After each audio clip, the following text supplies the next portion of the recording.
Attends. On n'a toujours pas d'intro. Je pense que voilà, c'était notre intro. Salut à tous. Salut. Tout le monde. Ça va les gars? Bah très bien. Et toi Toujours fidèle au poste. Donc moi c'est Damien. On est avec Corentin. C'est ça. Et Tu me présentes pas du coup. Et Nicolas. Et Nicolas qui donc aujourd'hui a appris à parler devant son micro. Ouais, je vais faire des efforts vraiment constants durant ce podcast. Alors de quoi on parle aujourd'hui, messieurs? Alors aujourd'hui, on va parler d'un choix qui nous a été proposé par toi, en fait, Corentin. Donc Complètement. peut-être que tu peux nous présenter C'est pas l'objet con. du jour. C'est vrai. L'objet du jour. Alors il est à 14,90 dans les librairies. Non.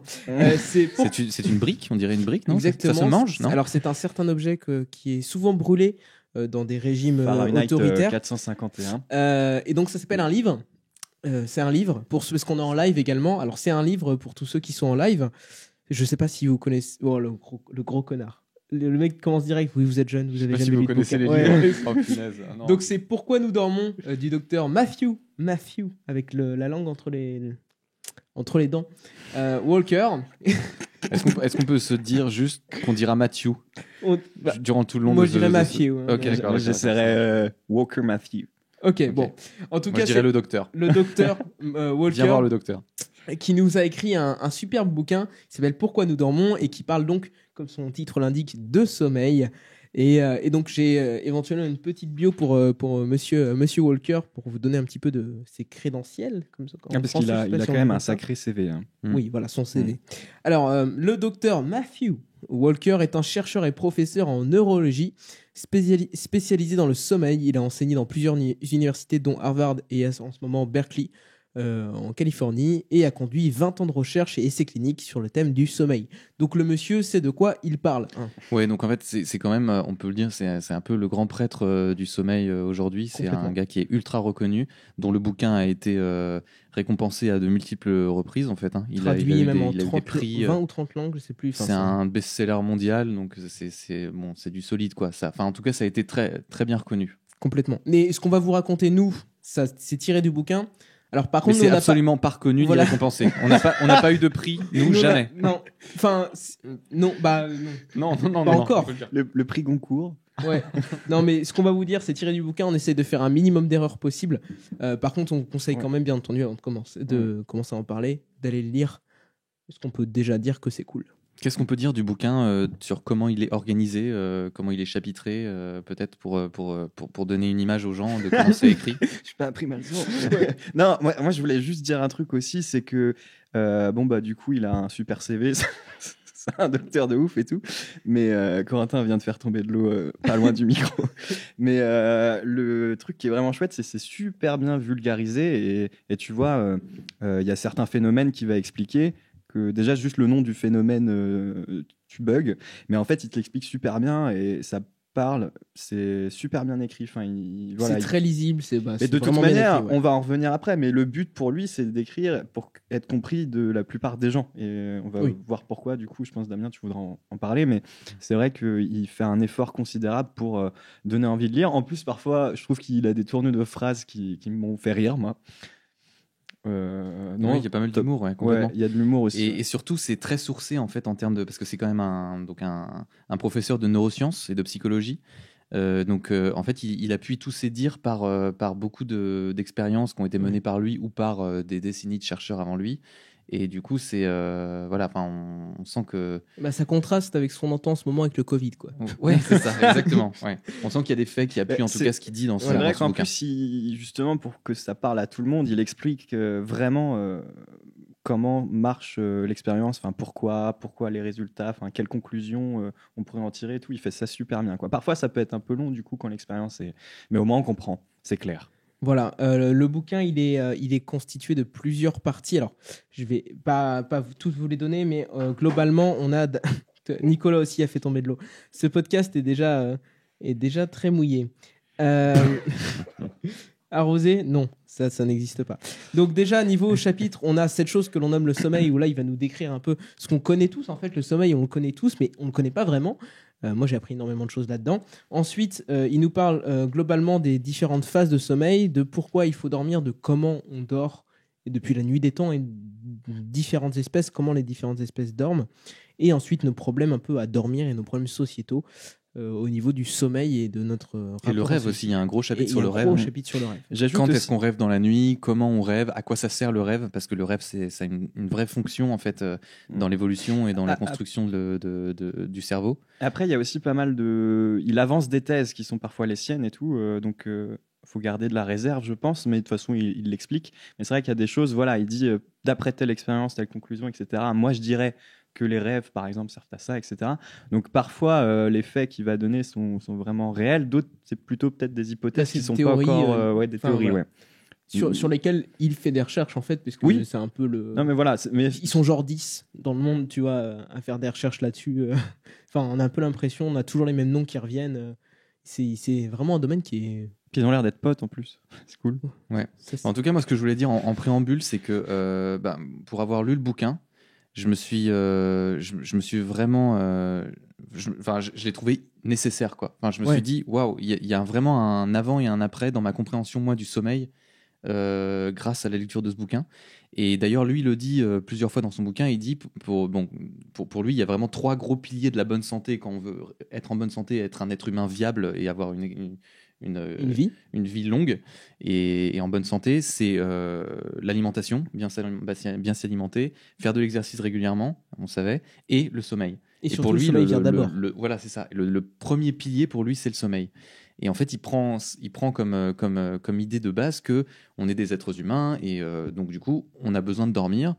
Et si on n'avait pas besoin de dormir, l'évolution aurait fait en sorte que le sommeil soit éjecté. Parce qu'en Oui. fait, le sommeil de base, c'est quand même un état dans lequel on ne se reproduit pas, on ne mange pas, on est complètement... C'est super dangereux. C'est hyper dangereux parce qu'on n'est pas en alerte si jamais il y a des prédateurs qui veulent nous bouffer ou nous mettre en danger. Donc en fait, si le sommeil n'était pas complètement nécessaire à la vie des mammifères et notamment de l'humain, et ben en fait, la mère nature l'aurait éjecté, quoi. On aurait trouvé un autre moyen d'évoluer pour... Et il y a ce super truc en rapport avec ce que tu es en train de dire qui est une petite. Il fait un petit truc d'histoire, juste pour vous donner un petit avant-goût du bouquin. Il fait un peu d'histoire dans le bouquin et il dit il y a une partie du sommeil qu'on appelle le sommeil sommeil REM, REM, dont on va vous parler tout à l'heure, qui se développe chez l'homme, en tout cas, que à partir du moment où l'homme ou l'homo sapiens arrive, parce qu'il descend des arbres, il dort plus dans les arbres. Et ce type de sommeil demande à ce que le corps soit complètement inerte, un vrai sac Paralysé, ouais. paralysé. Et donc, avant, ce truc-là n'existe pas aussi sûrement parce que si tu es un singe qui dort dans un arbre et que ton corps, tu perds toute tension musculaire, tu as vite fait de te casser la gueule et du coup, tu es vite fait éjecté de la piscine municipale des gènes de l'humain ou du singe et l'évolution te met de côté, quoi. c'est Donc ça. il y a ce petit truc-là, effectivement. Ouais. Donc il y a vraiment cette prise de conscience déjà que le sommeil est complètement indispensable à la bonne santé. Et ensuite, il va nous expliquer pourquoi. Il va nous expliquer les différents types de sommeil. Donc là, on va en parler peut-être. Donc Complètement. quand on dort dans la nuit, on a plusieurs phases de sommeil qui sont différentes et qui ont des fonctions différentes et à chaque fois nécessaires, qui ne peuvent être faites à aucun autre moment de la vie. C'est-à-dire que ce que vous faites dans votre sommeil, enfin ce que le sommeil agit sur votre cerveau, vous ne pouvez le retrouver que pendant le sommeil. C'est pas rattrapable. Voilà. On C'est peut pas- horrible hein, quand il dit ça. Le Ouais. temps perdu à dormir. Et d'ailleurs, il le dit en fait, le sommeil perdu n'est jamais rattrapé. Ouais, c'est ça. C'est terrible. Hein. Je répète pour ceux qui nous regardent en live, le sommeil perdu n'est jamais rattrapé. C'est pas je vais dormir ce week-end. Ouais. Tirez-en Ouais, les c'est ça. conclusions. C'est ça qui est assez terrible en fait. C'est la dette de sommeil. On se dit Ouais. toujours, ouais, moi, je vais récupérer ma nuit. Là, je vais me faire une nuit blanche, mais les T'as 2 vu les prochains cernes jours, que j'ai là bah, Voilà. Voilà. J'ai- Et ça, il rattrapera jamais. Ouais. jamais, jamais. Je mets de la crème Les Nivea, auditeurs ne peuvent parfois. pas aller voir les cernes de Nicolas, mais elles touchent littéralement le plancher, quoi. D'ailleurs, elles sont tellement lourdes, tellement grandes que Ryanair lui a demandé de payer un supplément bagage. Ok. Tu l'as préparé celle-là Qu'est-ce qui se- Non, je sais pas. Je Et pars en encore, ça voyage. rentrait pas dans le petit truc. Ouais, mais c'est pour ça qu'ils Voilà, m'ont dit c'est il ça, faut en qu'on fait. mette en soupe, monsieur. Il a des valises sous les yeux, quoi.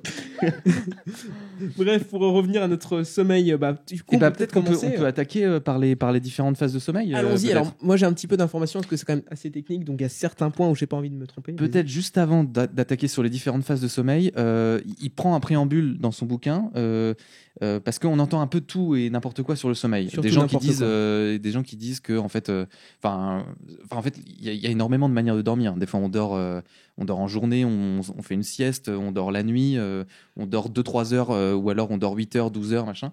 Il y a quand même un présupposé que le docteur du coup remet dans son bouquin, c'est qu'on est tous calés en tant qu'être humain et en tant que mammifère sur un cycle qu'il appelle le cycle circadien. Oui. Est-ce que tu peux nous expliquer, Corentin, parce que je crois que tu as bien compris Oui. la théorie. Alors, le cycle circadien, le cycle circadien, le cycle C'est pas le circadien. cirque Zavata. Voilà. Rien à voir. Ok, je vais essayer d'enchaîner.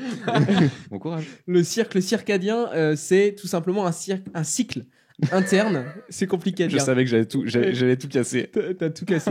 C'est un rythme, voilà, un rythme interne que chaque humain, animal ou même plante, enfin globalement a ou ont.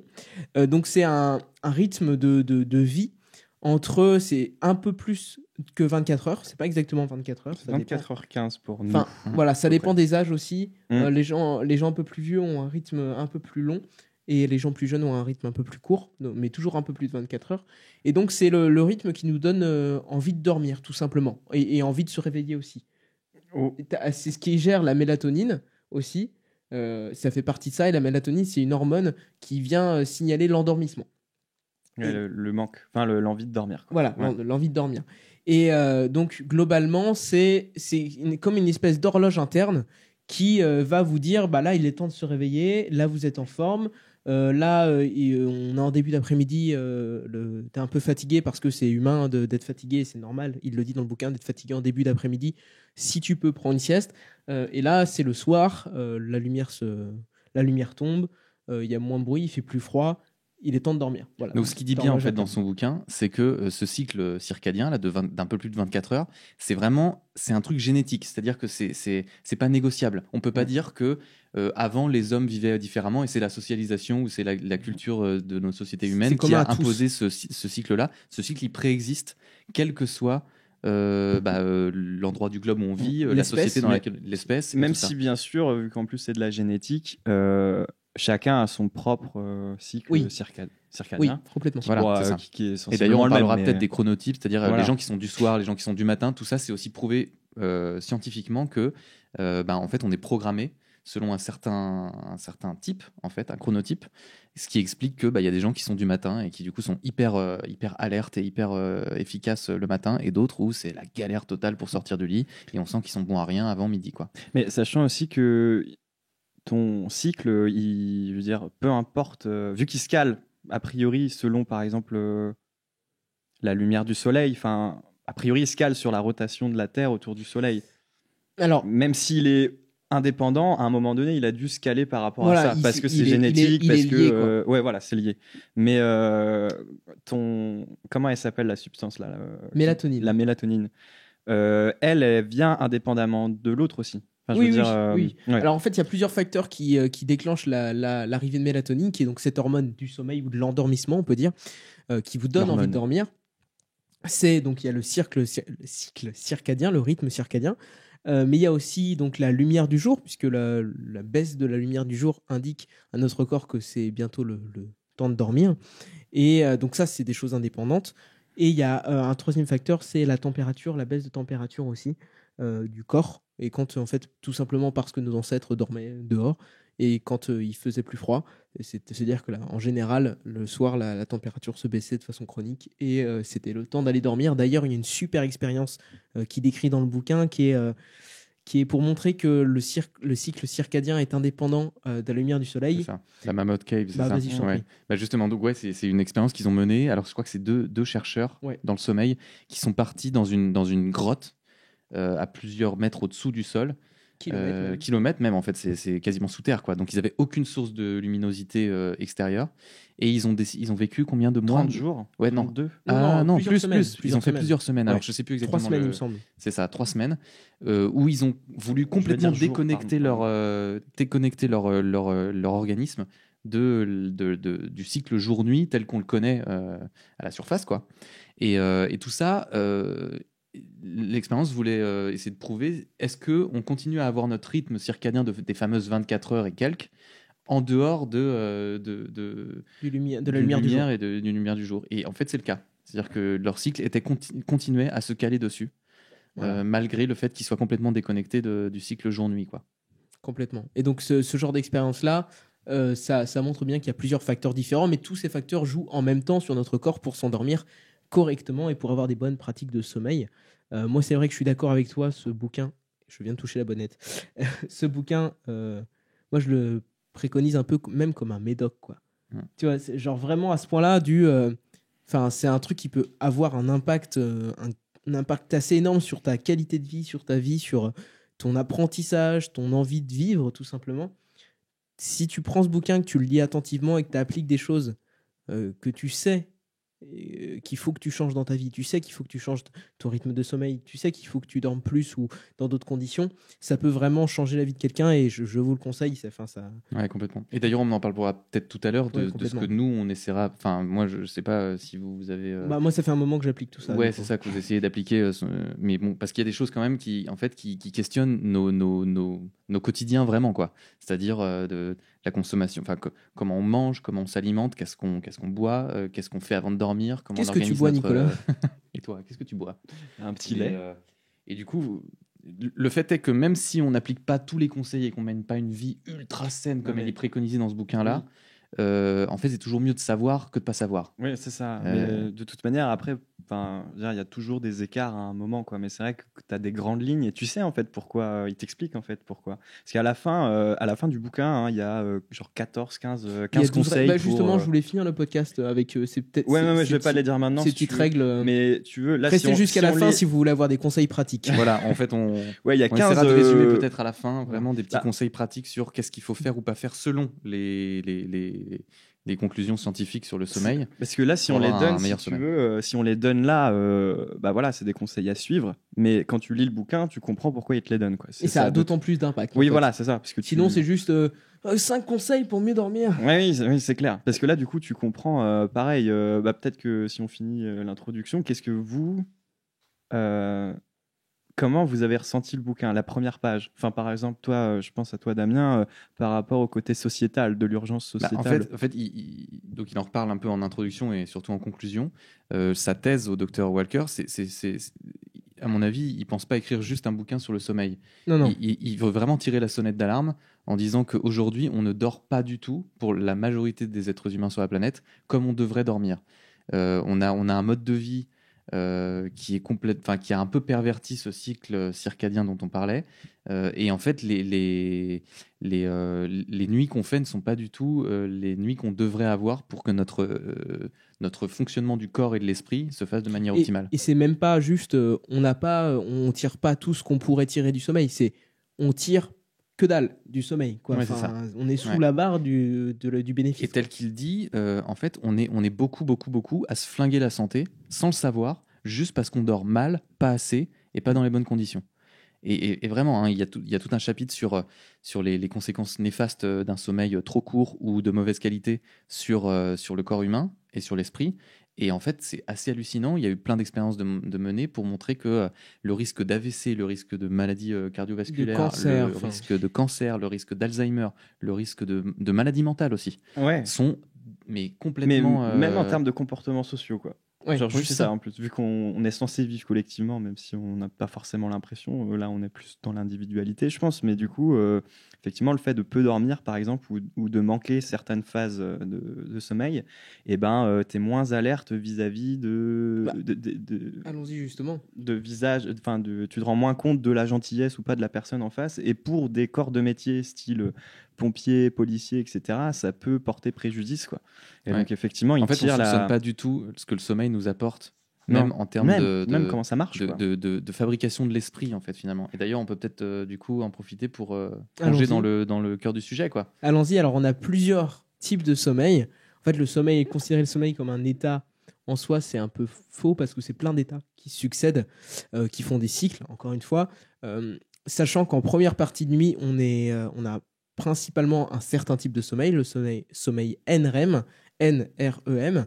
Donc REM, c'est le sommeil Rapid Eye Movement, mouvement d'œil rapide. Et non-REM, c'est juste c'est le sommeil qui n'a pas ces mouvements d'yeux rapides. Et donc en première partie de nuit, En français, en gros, le sommeil REM, donc Rapid Eye Movement, le sommeil dans lequel on a en fait on rêve, c'est le sommeil paradoxal. Enfin, voilà. On appelle ça le sommeil du rêve ou le sommeil paradoxal. Et l'autre sommeil, on appelle ça le sommeil profond. Voilà. Ouais. Et donc cette première partie de nuit, on a plus de sommeil profond, de NREM, même s'il y a une partie de REM, puisque c'est des cycles qui se suivent. C'est par étage en fait. C'est-à-dire qu'on descend dans des strates différentes. Il y a des graphiques qui sont assez intéressants dans le bouquin où on voit en fait vraiment que c'est par palier et c'est par phase de 90 minutes généralement. C'est ça. Où au bout de 90 minutes, il y a une bataille qui se fait. Enfin, c'est le terme qu'il utilise dans le bouquin, une bataille entre le sommeil profond et le sommeil du rêve. Et cette bataille-là, elle est toujours gagnée par l'un et par l'autre. Ce qui fait que, en gros, dans une nuit pleine de 8 heures, on fait à peu près 70% de sommeil profond, 30% ou 40% de sommeil paradoxal. En fonction des âges. En fonction des âges, c'est ça. Oui, ça change. Un enfant dort pas pareil. Voilà, c'est ça. Voilà. Mais en gros, ce qu'il faut comprendre, c'est que pendant la première partie de la nuit, on va avoir tendance à beaucoup plus dormir d'un sommeil profond. Et c'est plutôt dans la deuxième partie de la nuit, donc vers le matin, qu'on va rêver. Voilà. Et donc ce sommeil profond, donc NREM, il a plusieurs caractéristiques. D'abord, on a cet aller-retour, cette somnolence où on se dit « je suis en train de m'endormir, je sais, je cligne des yeux, etc. » Ensuite, on tombe dans un sommeil plus profond. Et là, on a des ondes qui sont plus décontractées, qui sont très lentes. En fait, les ondes de nos cerveaux deviennent très lentes. Ça fait comme un rythme, des vagues très lentes. Et c'est dans cet état-là, donc le sommeil profond, qu'il y a le somnambulisme. Et non pas dans le sommeil REM, le sommeil des rêves. On n'a pas de somnambulisme dans le sommeil des rêves, pour ceux qui sont touchés de cette pathologie. C'est vraiment un sommeil profond, donc le somnambulisme est pas lié au rêve. On n'est pas en train de faire ce qu'on est en train de voir dans nos rêves du tout. C'est justement bien le contraire, puisque on a ici un sommeil profond, on ne bouge pas et on est assez musculairement détendu, on va dire. En général, ça arrive 30 à 45 minutes après l'endormissement. Et c'est dans ce sommeil REM que la mémoire fait ces espèces de transferts, fait ces copier-coller, en fait. Ouais, son archivage des données enregistrées de la journée. Ouais. Exactement. Elle prend tous les souvenirs de la journée et de tous nos souvenirs aussi, et elle transfère ça du disque dur temporaire, on va dire, à notre mémoire. Elle fait le tri entre ce qui va être intéressant, ce qui va être pertinent. Elle efface toutes les connexions qui sont inutiles, en fait. Donc, elle fait vraiment un tri. Notre cerveau fait vraiment un tri intelligent des informations. Classé. Je pense que c'est important de dire organisé. C'est ça. Bon, vas-y, je t'en prie. Pour la phase REM, où du coup on rêve, à ce moment-là, le cerveau, il fait plus ça. C'est plus de l'archivage vraiment organisé. Au contraire, tout l'inverse. Ouais, c'est l'inverse. C'est-à-dire que quand toi, tu as des connexions logiques la journée, quand tu es éveillé, en fait, la nuit, pendant que tu rêves, ton cerveau, il tente de nouveaux trucs pour justement créer des nouvelles connexions, pour réussir à trouver des problèmes en liant tel élément avec un autre, alors qu'a priori, on n'y aurait pas pensé. Et c'est aussi pour ça que parfois, on va se coucher avec un problème et le lendemain matin, on aura plus de facilité à le résoudre.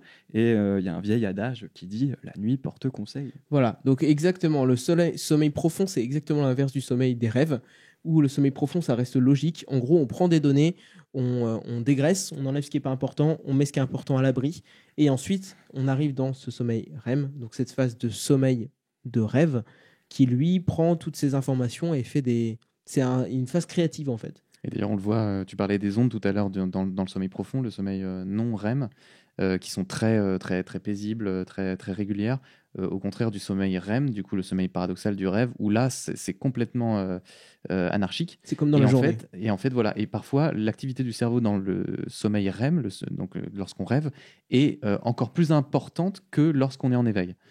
Donc voilà, mais en tout cas c'est comparable, c'est-à-dire que quand on regarde les ondes que produit votre cerveau quand vous êtes réveillé, c'est très comparable à celles que vous produisez quand vous êtes endormi et que vous rêvez. Exactement. Et donc cette deuxième phase qui apparaît en fin de nuit, donc le sommeil des rêves, le sommeil REM, elle a aussi quelques caractéristiques. Donc elle crée des nouveaux chemins. Donc dans notre cerveau, elle crée des nouvelles connexions, comme disait Nicolas. Donc elle prend toute la hiérarchie, elle la renverse, elle s'en fiche, elle fait des liens entre tout. Et c'est pour ça qu'on a des rêves assez farfelus. Par exemple, moi, cette nuit, j'ai rêvé que je dévalais des pentes d'une montagne en été dans un dauphin mécanique qui ressemblait un peu à un bobsleigh.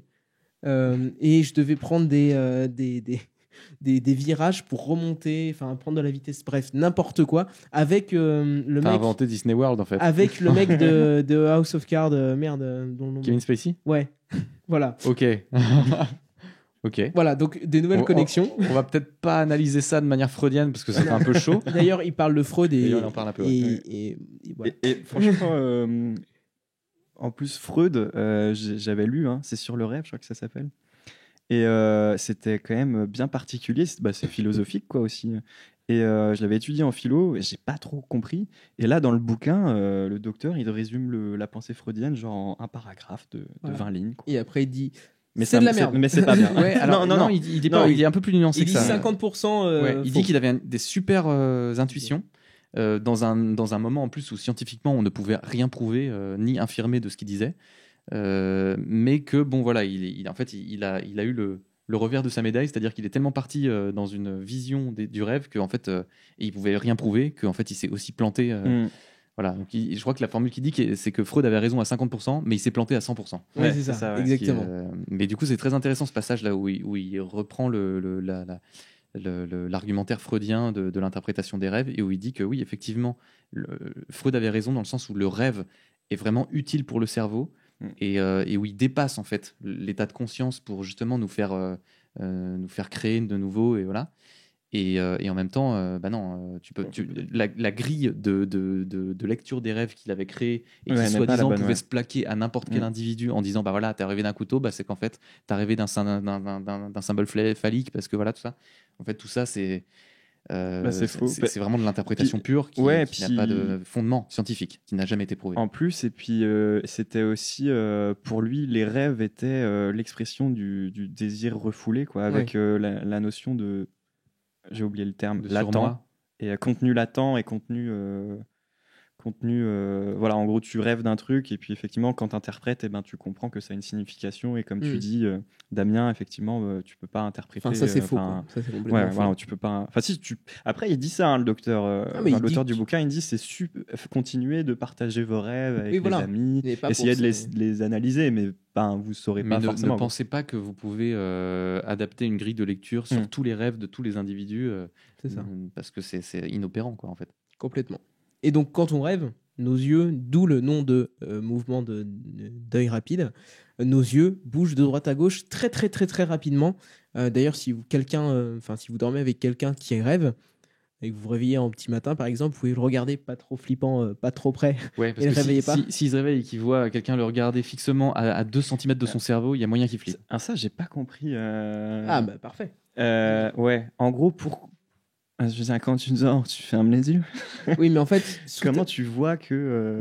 En fait, regarde, tu vois si les je ferme orbites. mes yeux là et que je vais de gauche à droite, tu les vois Alors, bouger quand même. pour nos auditeurs, Corentin D'accord. est en train de mimer Ouais, mais il le fait bien, le salaud. un sommeil REM. Voilà. Et donc, Voilà. mais sauf que Mais c'est ça vachement fois, plus rapide. Et on fois voit 10, assez quoi. nettement du coup D'accord. les orbites de Corentin parcourir de Oui, gauche à droite. Tu vois pas les iris, sous ses- mais sous tu ses vois, paupières. tu vois les effectivement globes un oculaires, en mouvement- fait. Pardon. Tu vois les globes mouvement. oculaires qui font. D'accord, ok. Et c'est pour ça que donc là c'est le sommeil quand tu rêves quoi. Et on peut peut-être aussi dire que ce qui se passe en fait quand on rêve. Donc notre corps est en mouvement dans notre rêve parce qu'on n'a pas l'impression qu'on rêve, donc on a l'impression vraiment d'être dans la réalité qu'on est en train de vivre dans Effectivement. notre cerveau. Mais ce qui se passe, c'est qu'en fait, durant la phase de sommeil REM, donc le sommeil paradoxal, notre cerveau empêche nos membres de bouger. Il y a On est une dans une atonie sorte de musculaire. Voilà, une atonie musculaire, de paralysie, qui fait tout simplement que vous n'allez pas envoyer une droite à votre partenaire dans le lit si vous avez dormi avec quelqu'un, ou que vous Ou allez alors pas volontairement, mais dans ce partir- cas-là, faut pas. Ouais, blâmer voilà, le- mais du enfin, coup, ça- il faut consulter pour d'autres raisons. Mais, ou alors partir faire un jogging, ou voilà, ou juste en fait s'exciter comme un fou dans son lit pendant son rêve. Et ça, c'est quand même vachement utile. Mais c'est peut-être aussi pour ça que le somnambulisme apparaît plutôt justement dans la période du rêve où a priori le cerveau ne Dans le sommeil profond. Voilà, dans le sommeil profond où t'as toujours où tu bouges quand même quoi. Justement pas dans cette phase de rêve. C'est ce qu'on disait tout à l'heure, c'est que c'est pas possible en fait. Et alors c'est possible. Bah, si t'as un problème si peut-être. si voilà, aussi, s'il y a des maladies, il y a des maladies comme Alzheimer et d'autres maladies qui détériorent cette partie du cerveau qui nous paralyse et du coup il y a des problèmes justement de de mouvement dans le sommeil et on a tendance, d'ailleurs, il y a une super expérience, enfin, une expérience ultra glauque où ils ont pris des chatons, des petits chatons. Ah, elle est dans le bouquin ou pas? Parce que j'ai aussi écouté plusieurs podcasts avec ce docteur, du coup. Donc, il raconte une expérience où ils ont pris des chatons, ils ont trituré l'intérieur de leur cerveau et ils ont modifié, enfin détérioré cette partie du cerveau qui permet de déclencher cette paralysie, quoi, cette atonie musculaire. Super. C'est vraiment un relâchement. D'ailleurs, c'est Belle vraiment expérience un relâchement à ne pas complet, refaire quoi. chez vous. Comme Ni ça, jamais. c'est poupée de chiffon. Et donc, ils Quoi ont. C'est des poupées de chiffon, quoi, la nuit, à ce moment-là. T'as D'accord, vraiment aucune tension musculaire, t'as même Oui, pas oui, d'une non, mais veille, quoi. j'avais pas compris ce que tu as dit, je suis Et surpris. donc, ils ont enlevé cette faculté-là au petit chaton. Et du coup, la nuit, quand ils rêvaient, quand ils dormaient, ils arrivaient dans cette phase de rêve, ils jouaient leurs rêves, Ok. tout simplement. Et donc, ils se levaient, ils couraient, ils chassaient, ils faisaient plein d'activités très diurnes de la journée.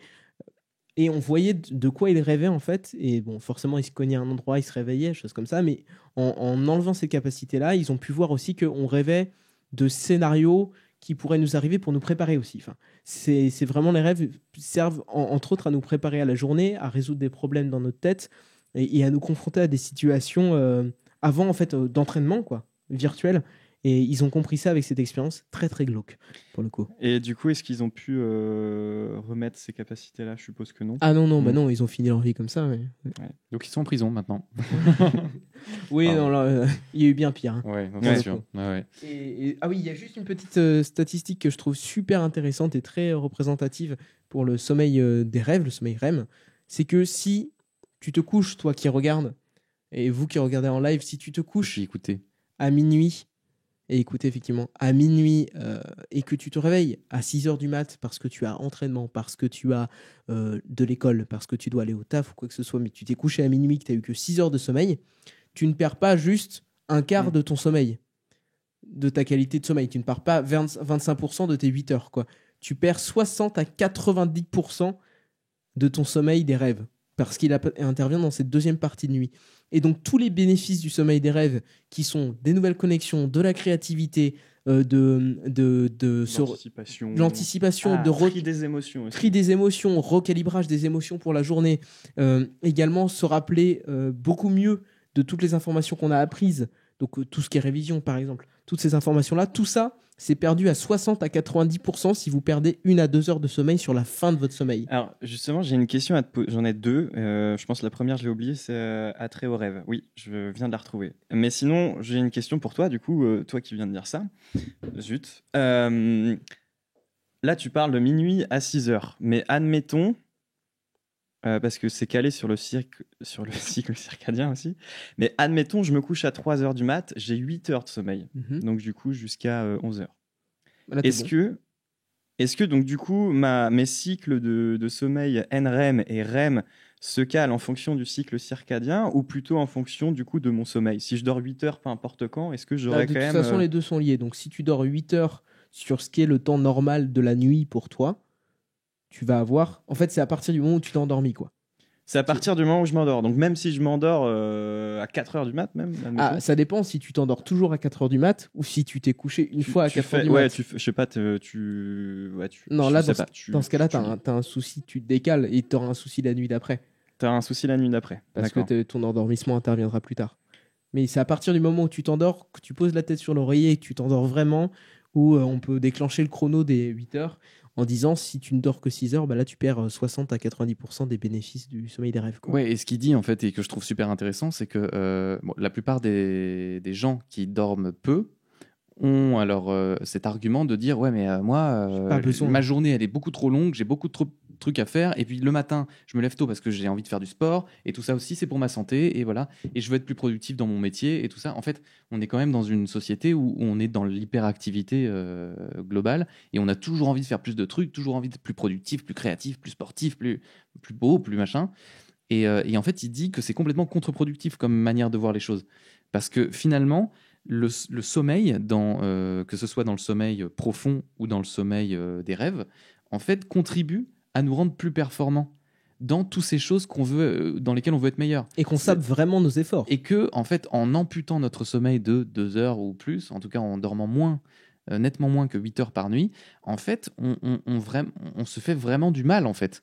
C'est-à-dire que le sommeil profond permet, en fait, comme on disait tout à l'heure, de recalibrer les émotions, de relire sa journée, de réancrer les connaissances. Donc si par exemple on s'est tapé une grosse journée de révision la veille et qu'on dort pas assez le lendemain, en fait on aura beaucoup moins de bénéfices de ce qu'on a appris la veille que si on s'était si on s'était dit bon allez là j'arrête de réviser et je vais dormir parce qu'il est l'heure de dormir en fait. Mais tu vois, je Et- regrette complètement moi de ne pas avoir lu ce bouquin depuis bien longtemps parce que la technique dont tu viens de parler, j'ai sûrement dûu la faire à un moment. Ouais, et de se ah, réveiller à 6h du mat le lendemain pour faire une Exactement. dernière révision avant ton examen qui commence à 10h. Ça, je l'ai pas fait. non, mais c'est vrai qu'à tous les étudiants qui nous écoutent, Ouais. vraiment, ça sert à rien de se coucher à 2h du mat. Surtout à vous qui êtes là avec vos cahiers en mode non, mais il faut vraiment que je révise. Ça sert à rien. Faites une bonne nuit de sommeil, il fallait réviser avant. Pareil, donc Ouais. ça c'est pour les étudiants.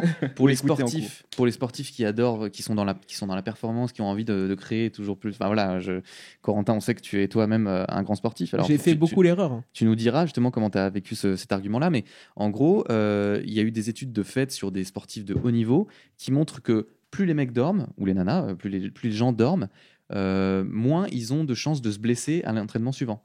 À tel point qu'ils embauchent même ce docteur, ce monsieur, pour faire des conventions et des cours dans les ligues de NBA, de la NFL qui est le football américain, enfin plein de ligues nationales et internationales qui ont des millions et des millions d'euros ou de dollars à dépenser. Ils dépensent là-dedans parce que c'est un dopant naturel en fait. C'est ça, en fait, ce qu'il dit d'ailleurs dans son bouquin, c'est une formule un peu provocante, mais en même temps, on comprend pourquoi il le dit. C'est que la meilleure drogue légale et le meilleur dopant légal possible pour les performances sportives, c'est le sommeil. C'est de faire des bonnes nuits de sommeil parce que ça va augmenter nos performances ou en tout cas ça va limiter notre risque de blessure. Et donc du coup, c'est quand même assez intéressant comme truc, quoi. Et là-dessus, j'ai une super. Du coup, je vais vous lire un tout petit morceau du bouquin, quelques lignes, justement qui a trait à ça. C'est une annonce publicitaire. Une fausse annonce publicitaire. Une fausse que lui, annonce il écrit. publicitaire qu'il écrit. Voilà. Donc il dit une découverte sensationnelle. Les scientifiques ont découvert un nouveau traitement révolutionnaire permettant de prolonger la durée de vie. Il renforce la mémoire et la créativité. Il vous rend plus attirant, vous permet de rester mince et d'éviter les fringales. Il vous protège du cancer et de la démence. Il repousse le rhume et la grippe, diminue les risques d'une crise cardiaque ou d'un accident vasculaire, sans parler du diabète. Vous serez même plus heureux, moins déprimé et moins anxieux. Y a-t-il des intéressés ? Et donc ça, c'est une fausse pub, mais ce sont des vrais effets du sommeil, en fait. Oui, c'est ça, ouais, complètement. Bah là, en fait, là, il résume en très peu de mots tout ce qu'il explique, par ailleurs, très scientifiquement et de manière très sourcée, parce que là, il y a un côté un peu, un peu On attire le chaland. effet quoi. d'annonce, quoi. Voilà. Et voilà. Mais en même temps, en fait, tout le bouquin est une démonstration scientifique que tout ça est vrai, en fait. Et surtout que si on vous le vendait comme ça, si on vous vendait un médicament comme ça, en plus en vous disant mais venez en pharmacie, c'est gratuit. Bah en fait tout le monde irait quoi. Alors qu'on a tous la capacité de générer ce médicament gratuitement nous-mêmes et que en tant que société, on se donne pas du tout les moyens de le faire ou on n'a pas conscience qu'il faut le faire quoi. Je voulais te demander, toi, Corentin, du coup, parce que les auditeurs, spectateurs ne savent ou ne le savent pas, mais tu fais quand même du sport à assez haut niveau, notamment de la muscu.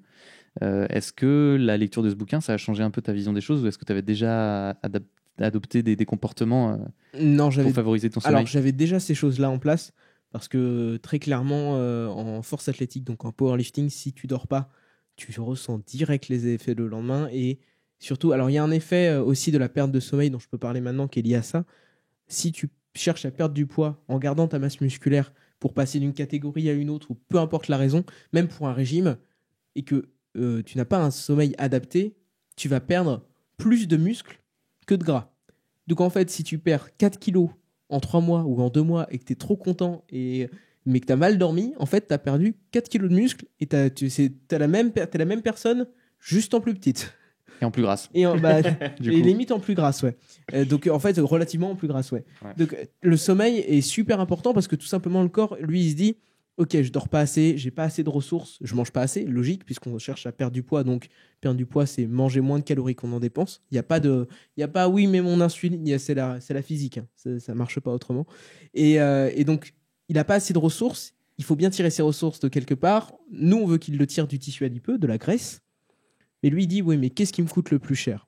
Est-ce que c'est le gras qui est là, qui est inactif, qui est une ressource en cas de nourriture trop... En cas de famine, Voilà, en cas de famine, complètement. en cas de Covid. Aussi, en cas d'effondrement. Ou est-ce que c'est le muscle qui, lui, me coûte ultra cher à faire tourner en énergie et en calories? Bah, c'est le muscle. Je dors pas assez, je vire du muscle. Et si on dort assez, bah, ça va être un ratio qui est beaucoup plus favorable. Et c'est vrai que le sommeil pour les sportifs, c'est ultra important, mais pour tout le monde, ça évite les blessures. Moi, je me suis blessé il y a 2 ans au dos dans le championnat de France, finale des championnats de France de force. C'est tout simplement parce que j'ai super mal dormi la nuit d'avant, quoi. Et c'est sûr, enfin, j'ai un rapport de 100% entre les deux, quoi. Et c'est donc, tu as la force qui est dedans, tu as l'agilité, tu as la vitesse, tu as les blessures et tu as la récupération musculaire aussi derrière, quoi. Enfin, donc, moi, en tant que sportif, j'essaie de dormir toujours. Enfin, j'ai toujours essayé de dormir sans savoir pourquoi, au moins 8 heures. Et d'ailleurs, tu dis un truc intéressant, tu parles de dormir avant l'effort aussi. Ouais. Et ça, c'est quelque chose qui revient dans son bouquin et que moi j'ai appris personnellement parce que autant je savais intuitivement et puis j'avais lu quelques trucs qui me disaient que oui, il fallait dormir après une journée intense ou une journée intense intellectuellement aussi, quand tu as appris plein de trucs, quand tu as plein de trucs à intérioriser, par exemple, dans Genre le plein cadre de partiels aussi, quoi. voilà, d'un examen ou autre chose. Mais en fait, c'est important aussi de préparer sa journée de révision en dormant la veille. Donc, il faut dormir bien avant et après, parce que c'est avant, quand on met son cerveau dans les meilleures dispositions possibles pour accueillir de nouveaux savoirs, et bien après, pour que ces savoirs-là, ils s'ancrent bien dans ton disque dur interne, si on prend une métaphore un peu Exactement. d'ordinateur. Mais, et donc, c'est vraiment hyper important d'encadrer d'avoir des forts pôles de sommeil entre des moments importants de ta vie, quoi. Mais ça, tu vois, instinctivement, je l'avais parce que, comment dire, genre, quand je dormais et que je me réveillais tôt, tu vois, je sentais que je vais pas passer une bonne journée là, tu vois. Ouais. Genre, je vais pas faire non plus les trucs que je souhaite faire. Donc, à chaque fois que je savais que j'avais quand même une grosse journée, bah, je faisais au mieux. Donc, moi, en général, mes heures de sommeil, je les avais. C'était les conditions dans lesquelles je dormais qui n'étaient pas forcément les bonnes. Ouais, Mais du coup, qu'on on va en pourrait, reparler tout à l'heure, après, ouais. ouais. Mais ouais, moi, je le sentais hein, que. Enfin, il y a des fois, je dis aux gens, j'ai pas mal de proches hein, qui dorment que 6 heures et tout, qui des fois qui se réveillent à 5 heures. Mais dormez, quoi. Dormez. En vrai, ça se sent, genre, dans mon réveil. Enfin, je le sens quand, bah ouais, je vais rester au lit parce que je peux pas, quoi. Moi, c'est un truc ce bouquin m'a beaucoup inquiété pour mes proches, surtout. Parce que nous, on a la conscience de la formation. Du coup, je l'ai prêté à ma mère directement. Et Parce que pareil, tes proches aussi, ils sont pas des gros dormeurs. ouais, Sauvez vos mamans. voilà. Achetez Non, mais ce c'est livre. ça. Et tu dis, mais enfin, j'ai envie de vous avoir encore longtemps, quoi. Donc, j'ai pas envie que vous ayez des problèmes Ouais, il de y a un santé, chapitre quoi. qui s'appelle Manque de sommeil et vie écourtée, qui fait froid dans le dos, quoi. Bah, on pourra en Où- parler tout à l'heure, mais où ouais, il parle de la réduction d'années de vie quand tu as un sommeil vraiment détérioré à longueur d'année, et ça fout les boules, vraiment, ça C'est fait clair. très très peur, quoi. c'est clair. Et alors, juste petite question, parce que t'en parlais tout à l'heure, Nicolas, est-ce que vous faites des siestes? Et est-ce qu'on peut parler un peu de la sieste? Est-ce qu'il Complètement. faut faire des siestes ou pas? Quand est-ce qu'il faut les faire dans la journée? Est-ce que ça sert à quelque chose ou est-ce que c'est voilà? Ok, bah alors Corentin, je pense que tu es plus calé que moi, alors je vais te poser la question. Moi, confirme ce que je dis ou pas. Il me semble que le docteur explique que naturellement, dans le cycle circadien, naturellement, sans parler des sociétés industrialisées, tout ça, on aurait tendance à dormir les 8 heures par nuit qu'il le préconise. Peut-être un petit peu plus tôt, parce que quand on a appelé minuit, ça voulait bien dire quelque Le chose. milieu de la Le nuit. milieu de la nuit. Et, or, j'ai l'impression que c'est plus l'heure à laquelle certains se couchent, notamment moi.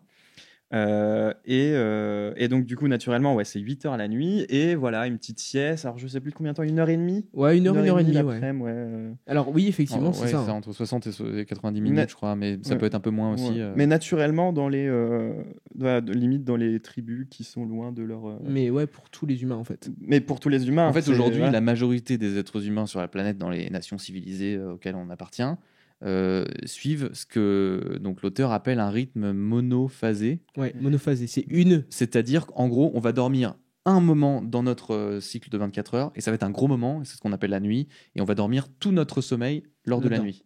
Mais ce qu'il dit, lui, c'est que pour que notre corps se porte mieux, il faudrait qu'on ait un rythme biphasé, qui Exactement. soit donc avec 2 périodes de sommeil, une grosse qui est la nuit, qu'on garde, et une plus petite en journée, qui serait une sieste par exemple. Et là, on augmenterait encore significativement nos possibilités de corps et d'esprit.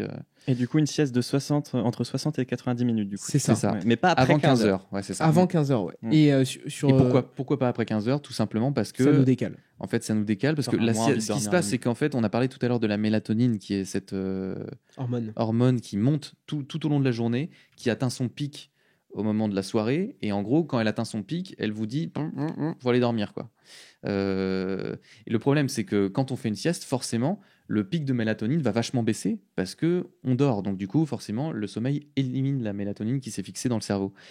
Si on fait cette sieste trop tard, eh bien, la mélatonine n'aura pas le temps de remonter assez pour nous redonner une alarme pour se coucher la nuit et on va galérer à dormir. Donc en fait, c'est pour ça que la sieste n'est pas forcément recommandée aux personnes qui déjà ont du mal à s'endormir.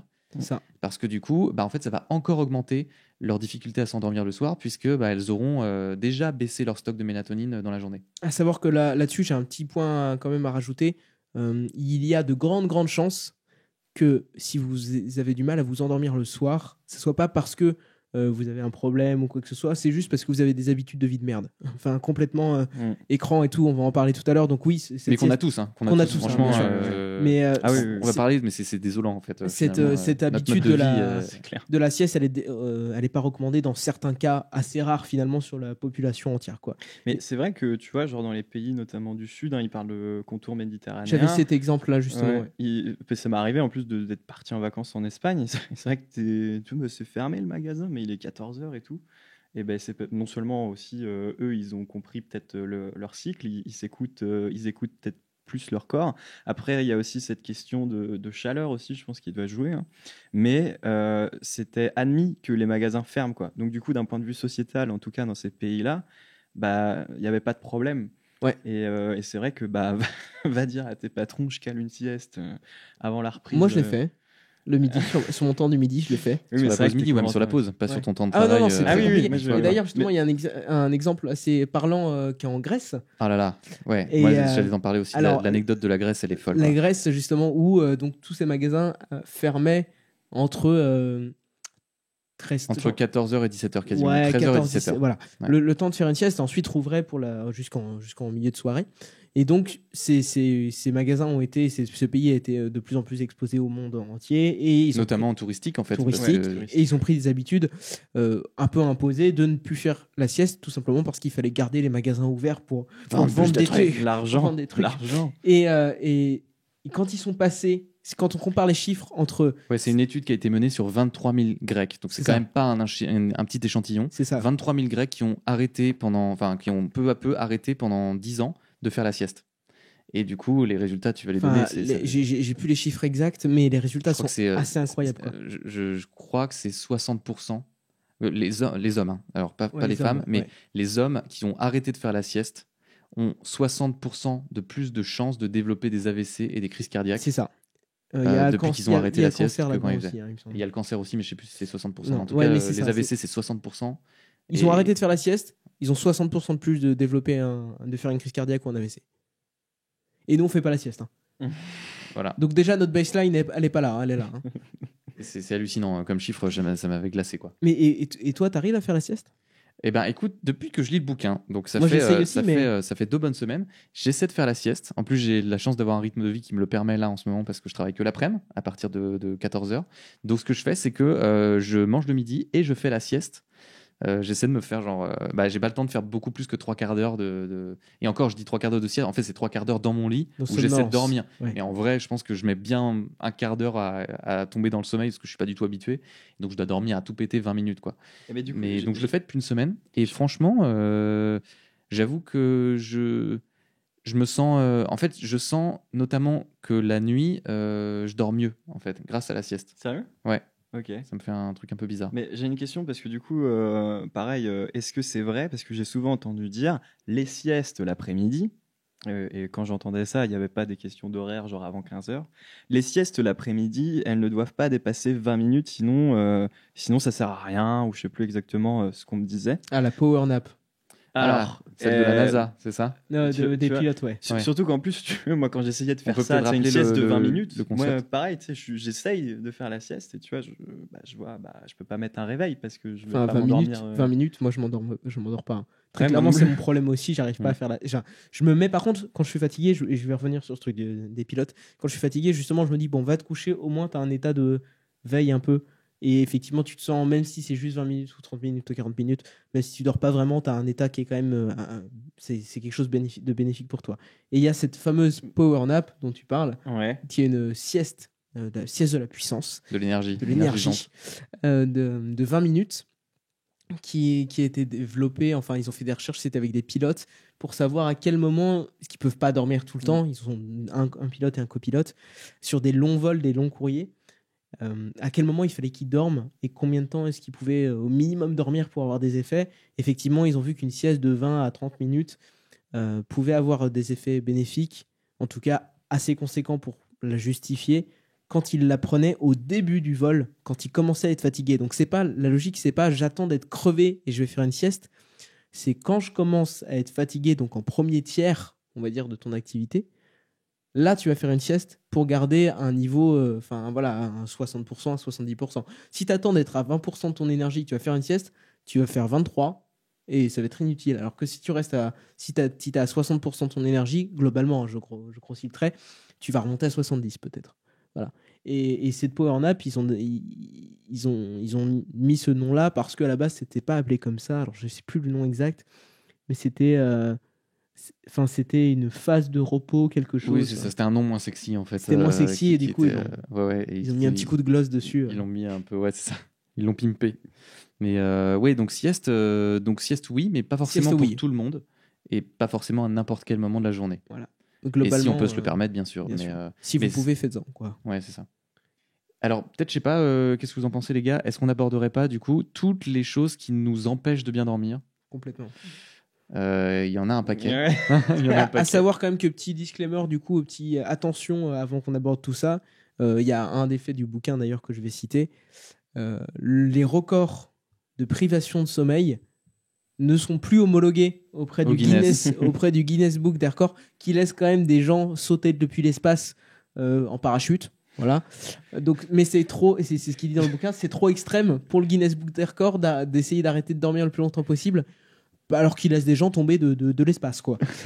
Et depuis quand c'est plus homologué? C'est Les années 80. Ça fait les années ça 80. date quand même. Ça date, ouais. Donc, Ouais, donc le voilà. faites pas. Donc vraiment, après avoir démontré que le sommeil était indispensable pour maximiser notre puissance d'être et notre longévité d'être humain, après Et avoir d'espèces, de toutes et les espèces, d'espèces. de toute façon. Bah oui, complètement, ouais. Et après avoir prouvé que privation de sommeil égale en gros mort, enfin, je fais Globalement. un énorme raccourci, Non, mais non, disons mais que ça, en fait, ça augmente tous les curseurs de risque que vous pouvez avoir dans votre vie de déclarer des maladies hardcore. Et même juste mort, hein, on pourra en parler tout à l'heure. Et même juste mort, complètement, ouais. Ouais. Et du coup, bah, maintenant, peut-être qu'on peut parler de tout ce qui nous empêche si par exemple vous deviez là aujourd'hui prendre des mesures pour augmenter la qualité de votre sommeil, qu'est-ce qu'il faudrait arrêter de faire? Alors déjà, il y a toute cette histoire de lumière.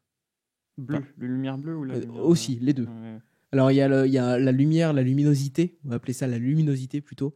Il faut globalement baisser la luminosité de tout quand on arrive en soirée parce que normalement le soleil se couche et c'est une indication pour notre cerveau qu'il faut aller se coucher. Puis c'est sympa, une petite ambiance Puis c'est tamisée. sympa, une petite ambiance tamisée. Mais même une lampe de chevet a quand même J'avais cette statistique, alors je crois que je l'ai notée. Non, je ne l'ai pas noté, mais une lampe de chevet a quand même un impact genre de 20%, assez conséquent sur le retard de l'arrivée de l'hormone de l'endormissement, quoi. Donc c'est quand même un impact assez gros. Bien sûr, tu peux pas vivre dans le noir à partir de 22h, ou à partir de 21h, 22h, tu peux, mais ça serait compliqué, ça dépend plus des époques. Mais baisser la luminosité de toutes nos lumières déjà de moitié à partir de, lui, il conseille début de soirée, moi je dirais 20h, quoi. C'est ça. Donc très concrètement, notamment sur les. Après, on parle des écrans qui sont qui font vraiment partie de nos vies. Il y a des applis, il y a des fonctionnalités de certains téléphones qui permettent de rééquilibrer. Parce qu'en fait, le problème de la lumière artificielle des écrans, c'est qu'elle est très chargée en lumière bleue. C'est la lumière LED. C'est la lumière LED et c'est la lumière en fait qui fait croire à notre cerveau quand on la regarde que c'est le jour. Donc du coup, elle retarde l'arrivée de mélatonine et notre sensation de sommeil. Alors que ça fait pas ça du coup avec les. Alors la lumière jaune, en fait, est Aussi, mais moins. Aussi, mais beaucoup moins. Oui. Donc du coup, on contrebalance. Si tu es obligé de voir des écrans avant de dormir, vaut mieux avoir une lumière jaune qu'une lumière bleue. C'est pour ça qu'il y a des petits programmes, donc je peux en conseiller un ou deux. Il y a f.lux, f.lux, Lux qui veut dire lumière en latin. exactement. Merci, Jamy. Merci Nicolas pour ce petit aparté de latin. Allez, viens, Marcel. Tout de suite, nous allons vous lancer un petit CD de jazz avec Miles Davis. Non, mais voilà, donc f.lux, qui est un logiciel, entre guillemets, un plugin que vous pouvez trouver sur PC, sur Mac, sur téléphone, si votre téléphone n'a pas ça, et qui n'a pas de filtre, et qui, automatiquement, en fonction de votre lieu et de votre time zone, enfin de votre horaire, zone horaire, voilà, va baisser la luminosité de vos appareils et aussi shifter, donc c'est-à-dire bouger la lumière d'une lumière bleue vers une lumière plus jaune pour réduire l'impact. Alors après, il y a aussi, moi je sais que dans mes lunettes, j'ai des filtres de lumière bleue. Donc il y a ces deux trucs-là. Mais bien évidemment, le mieux, ça serait pas du tout d'avoir d'écran, quoi. Enfin, à partir de 20h, quoi, ou 19h30. Ça serait le top. Parce partir que de ce qu'on 20h. ce qu'on peut peut-être dire Ouais, déjà en avant. préambule là, de cette partie qu'on aborde de comment augmenter notre sommeil, c'est que, moi personnellement, Tu je peux trouve pas ça tout faire. ultra dur. C'est hyper dur. Parce qu'en gros, on va parler de quoi? On va parler des écrans. Les écrans, ça fait partie de notre quotidien. Et De plus en plus. Enfin, c'est énorme, quoi. Et on les consomme surtout. Moi, je consomme des écrans hyper tard le soir. Même parfois, c'est le dernier truc que je fais avant de couper la lumière et de dormir. Donc, c'est vraiment une. Enfin, voilà. On va parler de caféine et de café, qui D'alcool. est quand même une des boissons thé, les plus populaires, voilà, de thé, de tous les excitants, de chocolat même. Chocolat. Il y a de la caféine dans le chocolat et on va expliquer Tabac. pourquoi la caféine est une malédiction pour le sommeil. On va parler d'alcool. Et Ouais, ça, Nicolas. pareil. En fait, l'alcool qui a un autre effet, mais en fait, pourquoi vous vous sentez somnolent après de l'alcool? Mais on va en parler tout Voilà, à on va l'heure. en parler, mais bon, voilà. Donc c'est un faux sommeil en fait que l'alcool vous donne. Donc On peut parler de marijuana aussi. et on va parler de marijuana. Marie-Jeanne. Et on va parler de régularité, c'est-à-dire que comment de augmenter rythme, ouais. vraiment votre qualité de sommeil, en se couchant tous les jours à peu près à heure fixe, même le week-end, même en vacances. Donc pour moi, c'est des trucs qui sont super Ça, je durs fais ça. et qui sont complètement contraires à mon mode de vie actuel, quoi. Puis C'est le problème. il insiste en plus là-dessus. Si à la limite, parmi les 15 que je vais vous donner, je dois en donner qu'un, c'est celui-là. Et il y a un rythme constant, quoi. Mais mec, le dimanche, je me lève pas à 8h. Bah, moi aussi. Bah oui, mais J'ai toi, adopté- du j'ai coup, adopté ça, je tu sais pas d'où tu sors. C'est mais- vrai. Notre société Tous les est jours, faite, c'est 7h30. Oui, Tous je les sais. jours. Non, mais moi, je suis impressionné par. Mais non, mais tu vois, c'est pas du coup, pour moi, impressionnant, t'es c'est juste plus- une fois que tu as pris le rythme, en fait, Mais c'est c'est une question beaucoup d'habitude. plus simple. Mais oui, mais toi, t'es habitué parce que moi, je t'avoue, et je pense Damien, du coup, t'es pareil aussi. Moi, je me vois pas d'un coup. Tu vois, même un truc que j'aimerais faire et qui finalement est quand même désolant d'après ce qu'on se dit là, c'est que j'aimerais bien, tu vois, arrêter les écrans, 22h30, 23h après un film en fait, et puis me C'est dire, déjà tard. ce qui est déjà tard, et après me dire, je vais au lit. Et je lis un bouquin, comme ça, pas d'écran, mais j'ai quand même la lampe de chevet. Enfin, et puis c'est quand même minuit du coup. Donc c'est Donc on compliqué. prend peut-être les éléments. Allons-y. Donc on a parlé de la lumière bleue, on l'a un petit peu détaillé. Et de la lumière en Euh, général. Et de la lumière en Puis, général. Sans oublier aussi tous les autres à côté des écrans, quoi. Enfin, un problème d'addiction et tout. Parce Dopamine, Enfin, ouais. Oui, c'est ça. Ouais, en complètement. plus, il y a C'est ça, les quoi. les excitants, Ça en fait, excite, ouais. complètement. Caféine qui veut Ah, bah, détailler Alors, un petit peu café, la moi, je suis parce un que, ouais, amateur du coup, alors, vas-y. de Toi café. qui bois beaucoup de café, Nicolas. Un amateur de caféine, bonjour, bienvenue. Voilà, dans ce alors, podcast. Je savais que le café, c'était très mauvais, mais c'est vrai que Bah, j'ai eu... explique-nous pourquoi scientifiquement c'est mauvais. Ok. Alors, alors- avec des chiffres. Hein. Avec... Allez, go. Non, mais la caféine, du coup, elle va se fixer sur tes récepteurs au niveau de tes neurones à la place de la mélatonine. Mélatonine, Exactement. Mélatonine. Qui vous endort. Qui nous endort. Donc, du coup, vu que les récepteurs sont déjà pris par la caféine, la mélatonine ne peut pas venir. Et donc, du coup, effectivement, on a moins cette impression de besoin de sommeil. Ça Sauf- bloque l'impression de fatigue. Oui, puisque du coup, la mélatonine est bloquée. Quoi. Voilà, du coup, c'est ça. tu arrives à un stade. Elle est et kéblo, quoi. Elle est kéblo. Donc en fait, ça fait le taf parce que généralement on boit du café parce qu'on veut un excitant et un truc qui va nous maintenir éveillés en éveil Exactement. et au C'est une taquet. drogue puissante. Hein. Donc voilà. Sauf que en plus, déjà c'est une drogue, hein, c'est addictif, donc déjà c'est de la merde. Mais en plus de ça, à un moment donné, quand la caféine va être éliminée, du coup, elle va laisser la place au niveau des récepteurs des synapses à la mélatonine, sauf que du coup la mélatonine elle continue d'être produite mais elle est juste pas fixée, donc elle traîne. Donc c'est à dire que d'un coup au lieu d'avoir une augmentation normale de la mélatonine, c'est d'un coup pouf un gros paquet qui arrive. Je sais plus d'ailleurs, il a un terme pour expliquer C'est un crash. un crash, et donc du coup d'un coup gros état de fatigue. Donc finalement, au lieu de lutter contre la fatigue avec du café, surtout que moi, à une époque, j'en prenais parfois selon la journée, genre Ah, je m'en rappelle. 6 ou 7, et ce jusqu'à... surtout aux frais de l'entreprise, hein. Aux frais de Big Brother. Hein. Big Brother. I mean, maybe he might watching us. Oui, he might be watching us, yes.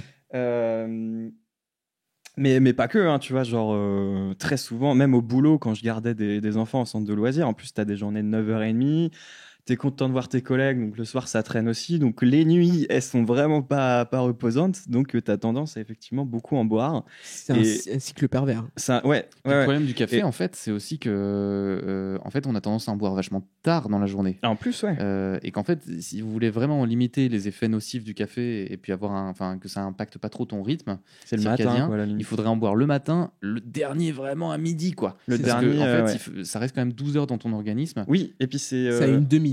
C'est une demi-vie, ouais. Alors, je l'ai plus exactement, mais je peux l'expliquer, j'ai les infos. Mais c'est intéressant. Le café, ça a une demi-vie, c'est-à-dire que donc ça a une demi-vie de 5 à 7 heures, ça dépend des personnes, mais disons que c'est 5 heures. Au bout de 5 heures, il reste encore 50% de la caféine ingérée dans votre organisme. Ce qui veut dire, moi j'entends beaucoup, juste dans ma vie avec les gens qui sont là, non mais ça va, moi ça me fait rien le café. Mais en fait, si. Parce que même si... Non, c'est bon, il est 17h, ça va, ça me fait rien. Je dors très bien, moi, avec le café.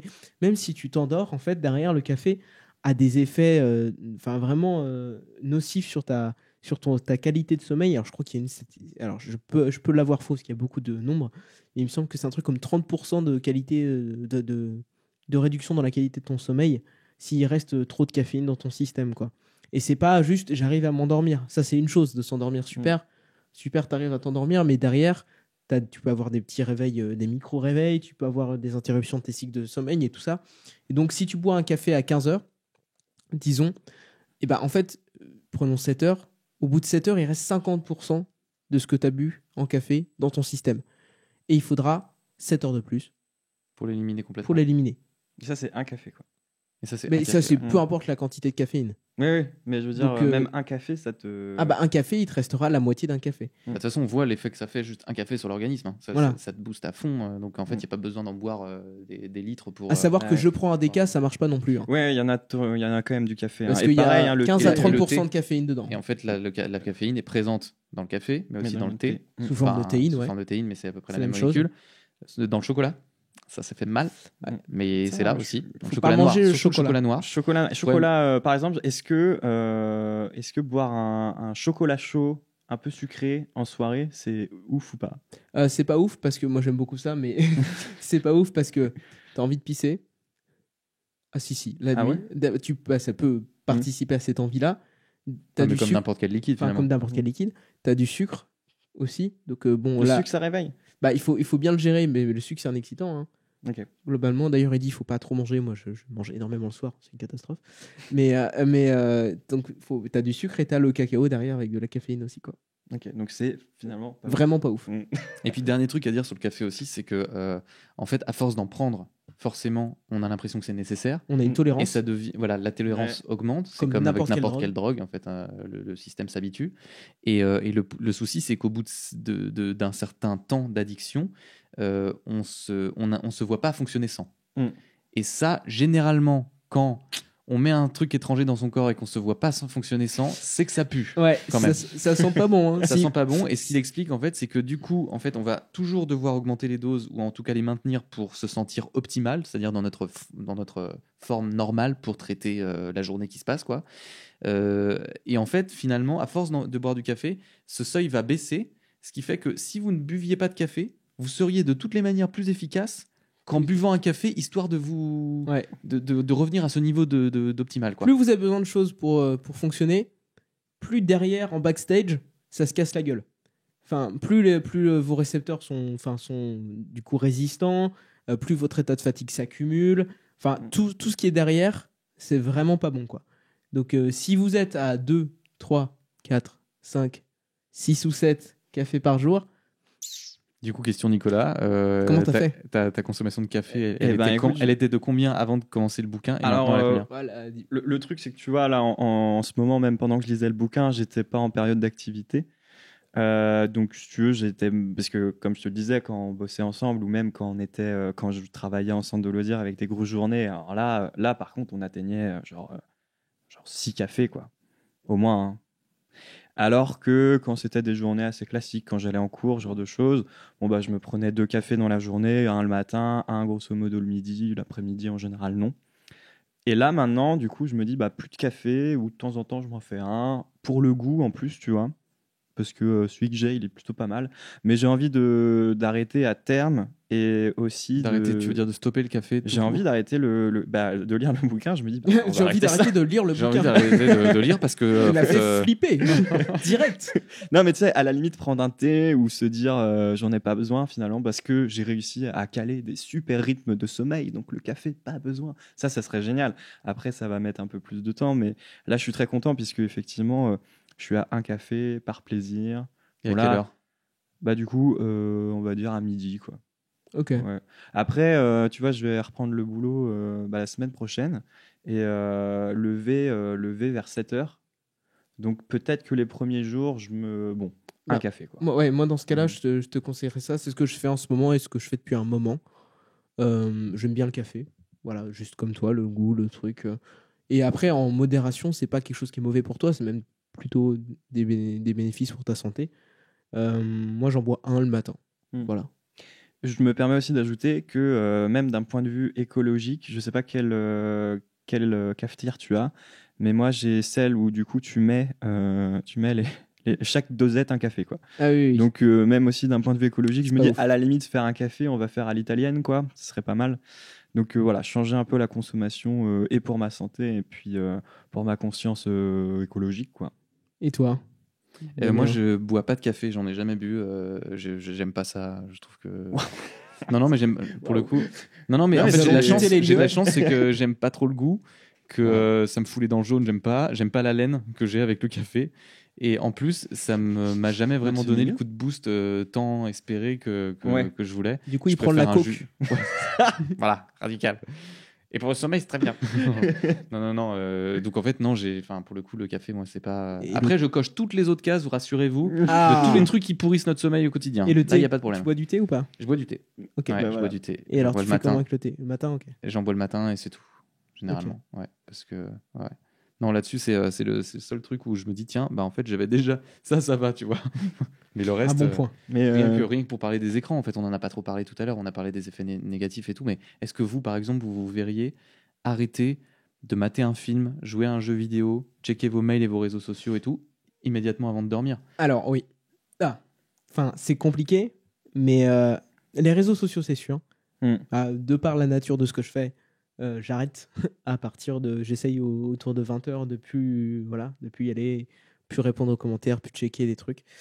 Par contre, forcément, regarder un film quand tu vas au ciné avec ton copain ou ta copine, enfin, tu vois. Ou même Netflix, tu vois. Ou à la Netflix, maison, tu te regardes même un tout film. seul aussi. ou même Mais tout bon, seul. regarder un film, ok, pourquoi pas, mais dans ce cas-là, moi, j'ai toujours mes lunettes avec des filtres de lumière bleue. Et aussi, si le film part de mon ordi, j'ai un filtre sur mon ordi. Et aussi, ce que je fais récemment, là, depuis quelques mois, je baisse, et ça, faites-le chez vous, je baisse la luminosité de mon écran. Je le mets à 1 ou 2. Et au début, les 2 premières minutes, tu dis, c'est faible. En fait, après, tu t'habitues complètement. Et t'as vraiment pas besoin d'avoir ta luminosité, ton rétroéclairage à 12. Je suis toujours à 0, moi. Ah bah Même en voilà. journée, ouais. Tu vois, et du coup, je À fais zéro, ça. c'est-à-dire que tu vois rien. Tu vois rien. La télé est éteinte. Putain, les gars, je vois un super film. Il ressemblait un peu à celui de la veille, Ouais. mais Par contre, ma facture d'électricité est comme ça. ah ouais, nickel. Elle Les est économies de nickel. bâtard. Au minimum, quoi. Oui, hein, d'accord, minimum. Non, mais voilà. Et sur les portables, j'ai tous ces filtres, la luminosité baissée, tout ça. Et surtout, j'essaye de lire un bouquin avant de dormir ou alors de pas regarder le téléphone, quoi. Et toi, Nico?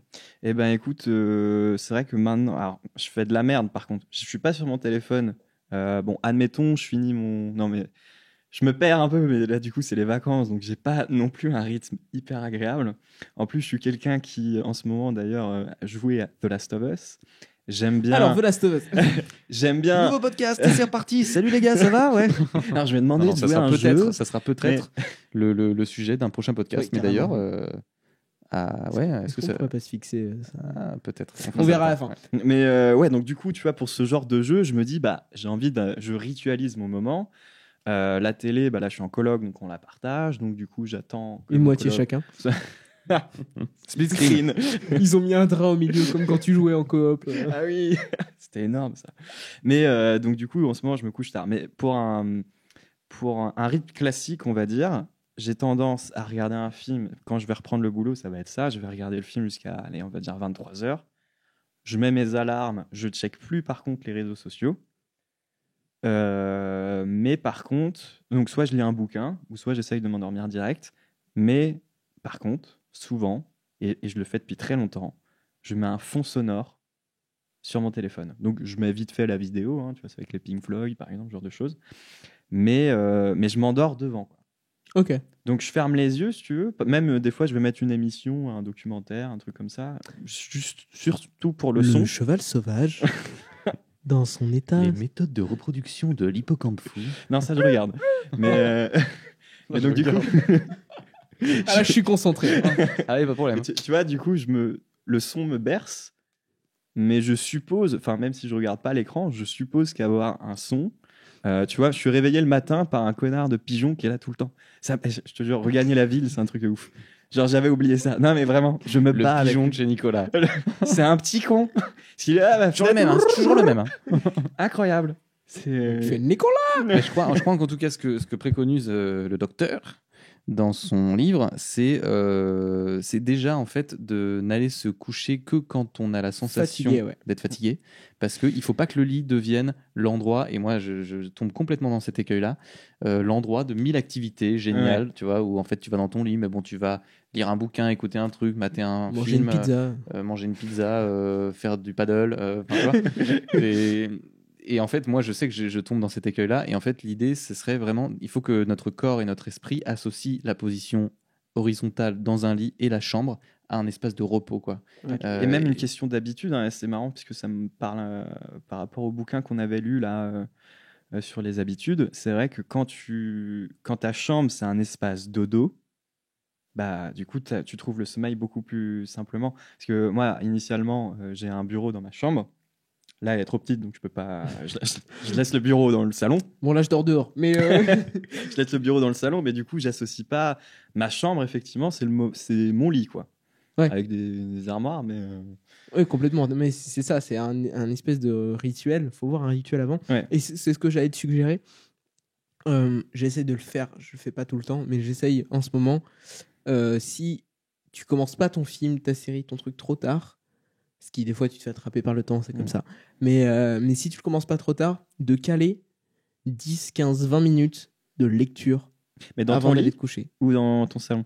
Moi, Du je coup. le fais dans mon lit parce que, Quand même, tu vois, même 'fin, si- ouais. c'est un truc où je suis en train de Tu m'endormir, calmes quoi. quand même, quoi. Mais ça te permet, de choper plein de nouvelles informations, d'apprendre plein de trucs, et tout simplement de lire et d'apprendre tout au long de ta vie et de ton année. Et en plus, vu que c'est une activité passive, puisque tu n'as pas d'activité sur ton... C'est pas un écran, quoi. Tu trouves... Moi, ça a tendance à m'endormir. C'est une espèce de petit rituel derrière qui te calme, quoi. Bah, je t'avoue, moi, je peux être vite baisé aussi parce que, genre, ça m'est arrivé de prendre un bouquin en me disant je vais m'endormir et j'étais captivé par le Ah oui. truc. Donc, à la limite, même si je m'endormais quand même, je décalais mon endormissement, quoi. Mais c'est vrai Alors, que un des bouquin fois- chiant... Mais c'est vrai qu'il y a des fois, tu lis, mais quand je suis déjà bien fatigué et que je commence à lire, ah non, c'est pas possible, quoi. Voilà. T'es un direct, quoi. Mais ouais, tu peux vite te faire avoir. Un peu aussi à l'image, on en parlait tout à l'heure en off, mais admettons, le soir, c'est pas un film ni un bouquin, mais des jeux vidéo où les parties font 30 minutes Et justement, ouais. et tu veux pas finir sur une mauvaise partie. Donc, du coup, tu les accumules. Du coup, comme t'as T'as envie comme d'aller au Nicolas, bout. tu perds souvent. En fait, Ah, tu finir t'arrêtes jamais très de jouer. vite à 5h du mat. Mais 2 jours après. 2 jours après, oui, c'est ça. C'est ça, tu te réveilles le mardi soir. Alors que tu as commencé samedi. Et sinon, tu sais, par exemple, pour The Last of Us à nouveau, parce que c'est des chapitres, c'est très long, j'ai envie d'aller me coucher quand j'aurai fini ce chapitre. Mais à l'image d'un livre, en plus, pareil, de chapitres, si tu veux, des fois, il y a des. Par exemple, je lis une nouvelle, 80 pages. Ça se lit en 1 heure et demie, parfois peut-être 1 heure. Mais j'ai envie d'aller au bout. J'aime pas faire un petit marque-page, quoi. À moins que j'ai un petit chapitre. J'aime bien les. Sachant que les jeux vidéo, il y a un aspect aussi Après, super excitant grave. d'activité vraiment très très active. Pour le coup, là, c'est l'actif. Donc, Puis tu te niques les yeux. faut éviter de C'est faire vrai ça que le soir, quoi. c'est vrai. Et en Ou même temps, peut-être tout dépend du jeu aussi, je me dis, tu vois. Oui.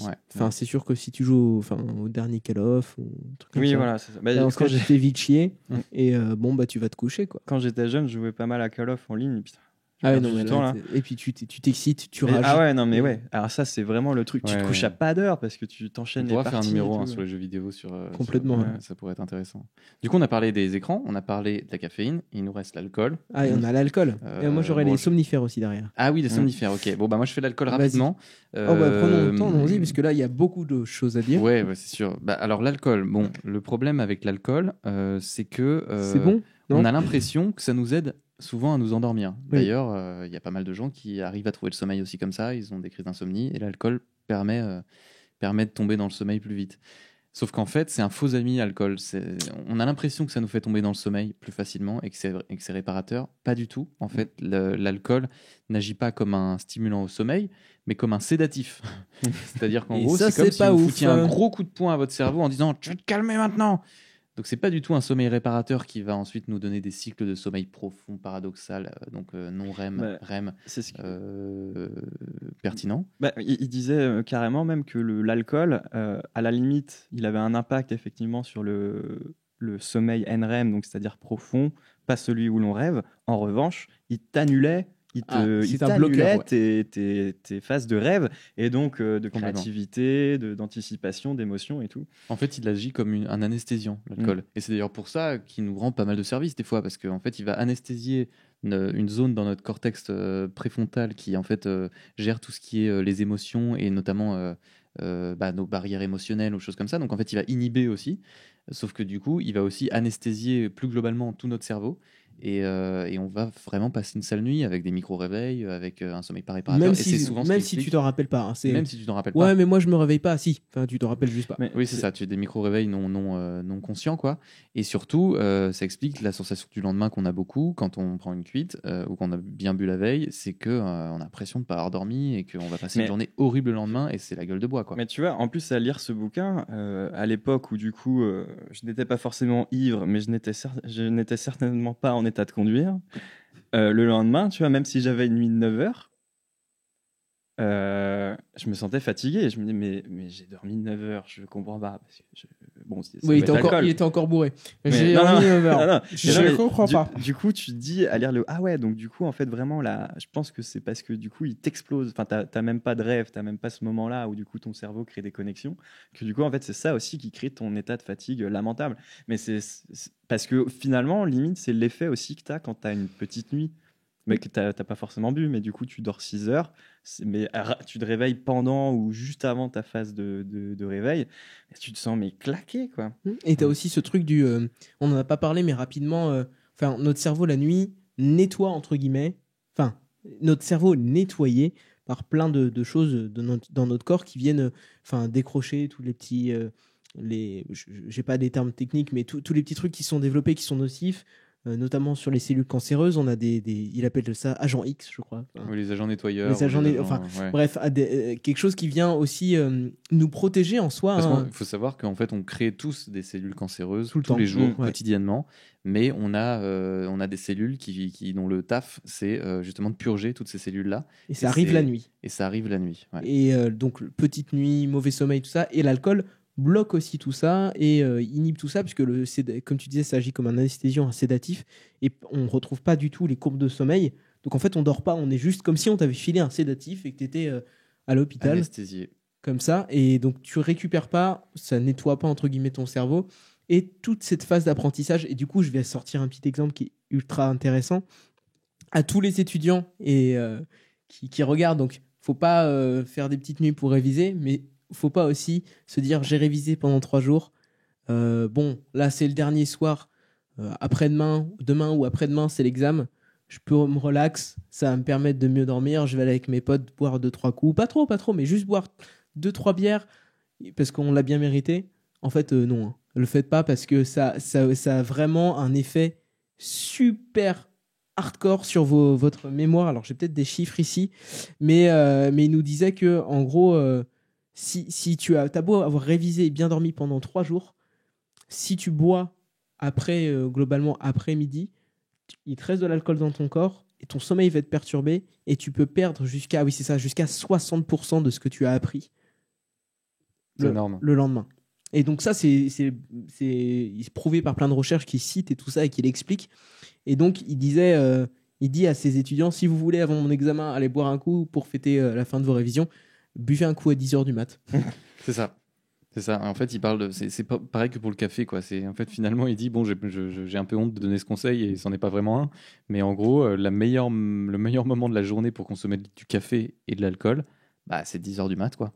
Voilà, Dernière limite. Comme ça, vous êtes pour la nuit, vous êtes purgé, quoi. Voilà, il dit, là j'ai rouvert le livre pour avoir la petite statistique. Il dit c'est une espèce d'amnésie partielle, ayant oublié plus de 50% de leur savoir initial au bout de 7 jours.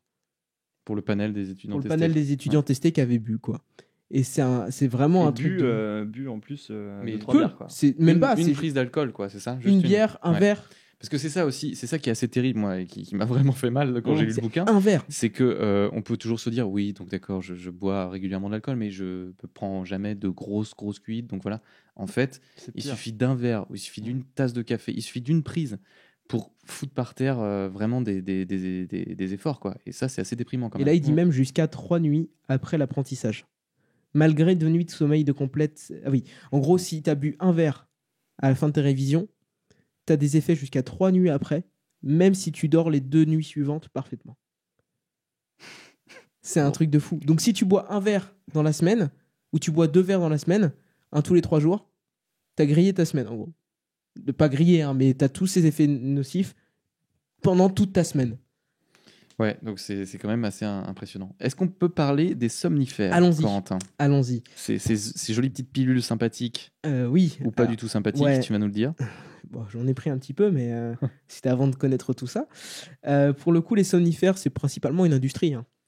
On est sur l'industrie pharmaceutique lourde, hein. On est sur du bon gros billet vert.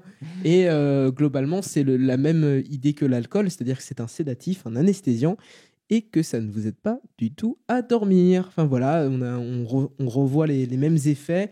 J'ai aussi un petit chiffre qui sera assez représentatif.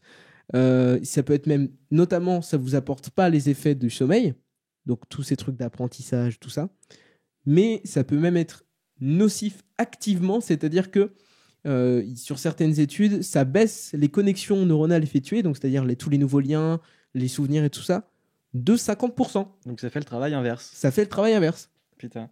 Bah ça, tu vois, c'est bien de le dire parce que, à la limite, je pense que. Attends, toi, tu as été concerné du coup, mais tu vois, moi, c'est souvent les parents, tu vois, je vais tester ça. Et il le dit dans le bouquin, et du coup, maintenant, je vais le dire à tous mes proches qui ont des problèmes de sommeil, etc. Même à ceux que je connais pas d'ailleurs, puisque soyons cool et bienveillants. Mais au lieu de, effectivement, si tu galères à dormir, machin, tester des trucs. Thé vert, enfin j'en sais rien. Il dit mais allez voir en fait un spécialiste du sommeil. Un médecin du sommeil, ouais. Et pas votre médecin généraliste. Et ça, il y a personne. Du coup, c'est bien de le savoir. Je pense qu'on peut se le permettre de le dire et le répéter. Mais je veux dire, j'ai jamais entendu quelqu'un dans l'administration ou au gouvernement dire des trucs. Consulter. Je savais pas que ça existait un spécialiste du sommeil en plus. Parce que globalement, les médecins généralistes, alors ça diffère de pays en pays, mais lui il parle pour les États-Unis, je pense qu'on est à peu près dans le même cas en France. Ils ont un truc comme 2 ou 3 jours de cours sur le sommeil dans leur cursus de 8 ans, quoi. Donc ils sont vraiment pas qualifiés du tout. Enfin, après avoir lu le bouquin, t'es presque aussi qualifié, quoi, globalement. Mais le truc, c'est que est-ce qu'ils te le disent? Je ne sais pas. Hein, est-ce qu'il y en a quand même qui sont honnêtes et qui disent allez voir un spécialiste du sommeil, ou alors du coup ils sont plutôt dans la facilité. Je connais pas trop. Faites plutôt ça. Et du coup, il explique même à un moment donné que, notamment pour le cas des personnes âgées, ils vont voir le médecin et ils expliquent il m'arrive ça, il m'arrive ci, machin. Allez hop, pilule. Et donc, tout de suite, le médecin va dire plutôt pilule, ou se concentre davantage sur ces problèmes-là, alors que ça se trouve, l'origine du mal, c'est un trouble du sommeil. Et donc, effectivement, vaut mieux peut-être, avant de régler tous ces trucs, en plus à coup de médicaments, plutôt d'aller voir un spécialiste du sommeil. Il dit bien qu'il faut prescrire du sommeil. Ouais, c'est ça. Et en fait, son mantra, c'est mieux vaut prévenir que guérir, quoi. C'est-à-dire que, en fait, une énorme partie des problèmes qu'on peut avoir de santé quand on est éveillé viennent juste du fait qu'on aurait pu les éviter en dormant mieux et en dormant plus. Et ça, c'est quand même important. Et c'est au lieu de filer des somnifères qui sont en fait inutiles et même nocifs, puisque il y a aussi un truc ultra effrayant. Alors j'ai pris la statistique la plus petite, c'est-à-dire que j'ai pris le truc vraiment le plus petit et pour toucher un maximum de monde. Les personnes ayant consommé 18 somnifères par an, c'est-à-dire un peu plus que 1 par mois, mais on peut baisser cette quantité et baisser un petit peu la statistique reliée. Donc ces personnes ayant consommé 18 somnifères par an ont 3,6 fois plus de chances de mourir dans les 2 ans et demi que normalement. Et cette statistique, plus tu prends de somnifères, plus la statistique elle augmente. Ça finit à exponentielle en mode. Ça finit à 6, fois plus. Enfin sur les études qu'ils ont fait. Après ça doit être énorme. Mais si on enlève encore 10 somnifères par an ou 1 par mois, ça doit augmenter. Enfin on peut arrondir peut-être à 2,5, 3 fois tes chances de mourir dans les 2 ans et demi d'une cause autre, quoi. Et ça c'est un truc de fou, quoi. On te prescrit des trucs qui peuvent te faire crever, quoi, globalement. C'est vraiment un truc de fou, quoi, là-dessus. Puis même aussi un truc aussi classique, hein, mais les accidents de la route. C'est pas le truc qui dépasse, c'est pas la drogue, c'est pas l'alcool, c'est surtout, enfin je dis pas qu'il faut le faire, mais buvez, prenez, mais par contre dormez bien. Le truc c'est que c'est sûrement des manques d'inattention, de fatigue. Et les accidents de la route nocturne après les soirées, voilà, ce qui sont plus médiatisés, tout ça. Il parle d'une étude intéressante aussi qui a été faite sur des étudiants en Californie, je crois. Ouais. En fait, les étudiants américains commencent très très tôt les cours. Généralement, ils commencent entre 7 et 8 heures les cours, voire même un peu avant des fois. Moi, je faisais ça aussi, en l'occurrence au collège, il me semble. Ah ouais, Moi, je me souviens pas avoir commencé avant 8 heures. Ah ouais, 8 heures. Mais eux, c'est beaucoup avant 8 heures, tu vois. Et donc, un de ces lycées a décidé de repousser la première sonnerie de cloche pour le premier cours. De que dalle en plus, à 9h. À 9h, c'est ça. Et ils ont réduit de 35% les accidents de la route. Et ils ont amélioré leurs résultats largement. Et ils ont augmenté leurs résultats, tout ça. Mais donc, du coup, alors que c'est en fait c'est des étudiants qui prenaient la route le matin. Hein. Donc, qui n'étaient pas forcément censés être fatigués d'une journée de travail ou bourrés d'une soirée ou quoi que ce soit, quoi. Donc, c'était juste des gens qui sortaient du sommeil et qui étaient complètement pas alertes du tout, quoi.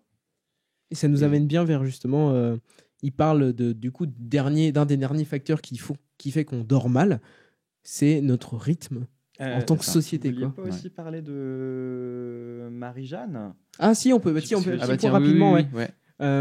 Alors ça c'est une info qu'il donne, je sais pas s'il la donne dans le bouquin, je me rappelle. Oui, parce que du coup, c'est une info que je tire juste de son apparition chez Joe Rogan, donc le podcast Joe Rogan Experience, ouais. Un podcast énorme et qui nous écoute beaucoup. Et oui. Alors il nous a envoyé un mot la semaine dernière. Il nous a dit franchement les gars, j'ai peur hein, parce que je passe quand vous voulez. Vous allez venir. Ah oui, je passe quand vous voulez aussi. C'est ça. Ouais, malheureusement, on a quand même un programme. On a déjà du monde. Mais dans ce podcast, il dit justement que c'est pas, enfin, ça t'aide pas non plus à dormir. C'est pas bon pour le sommeil.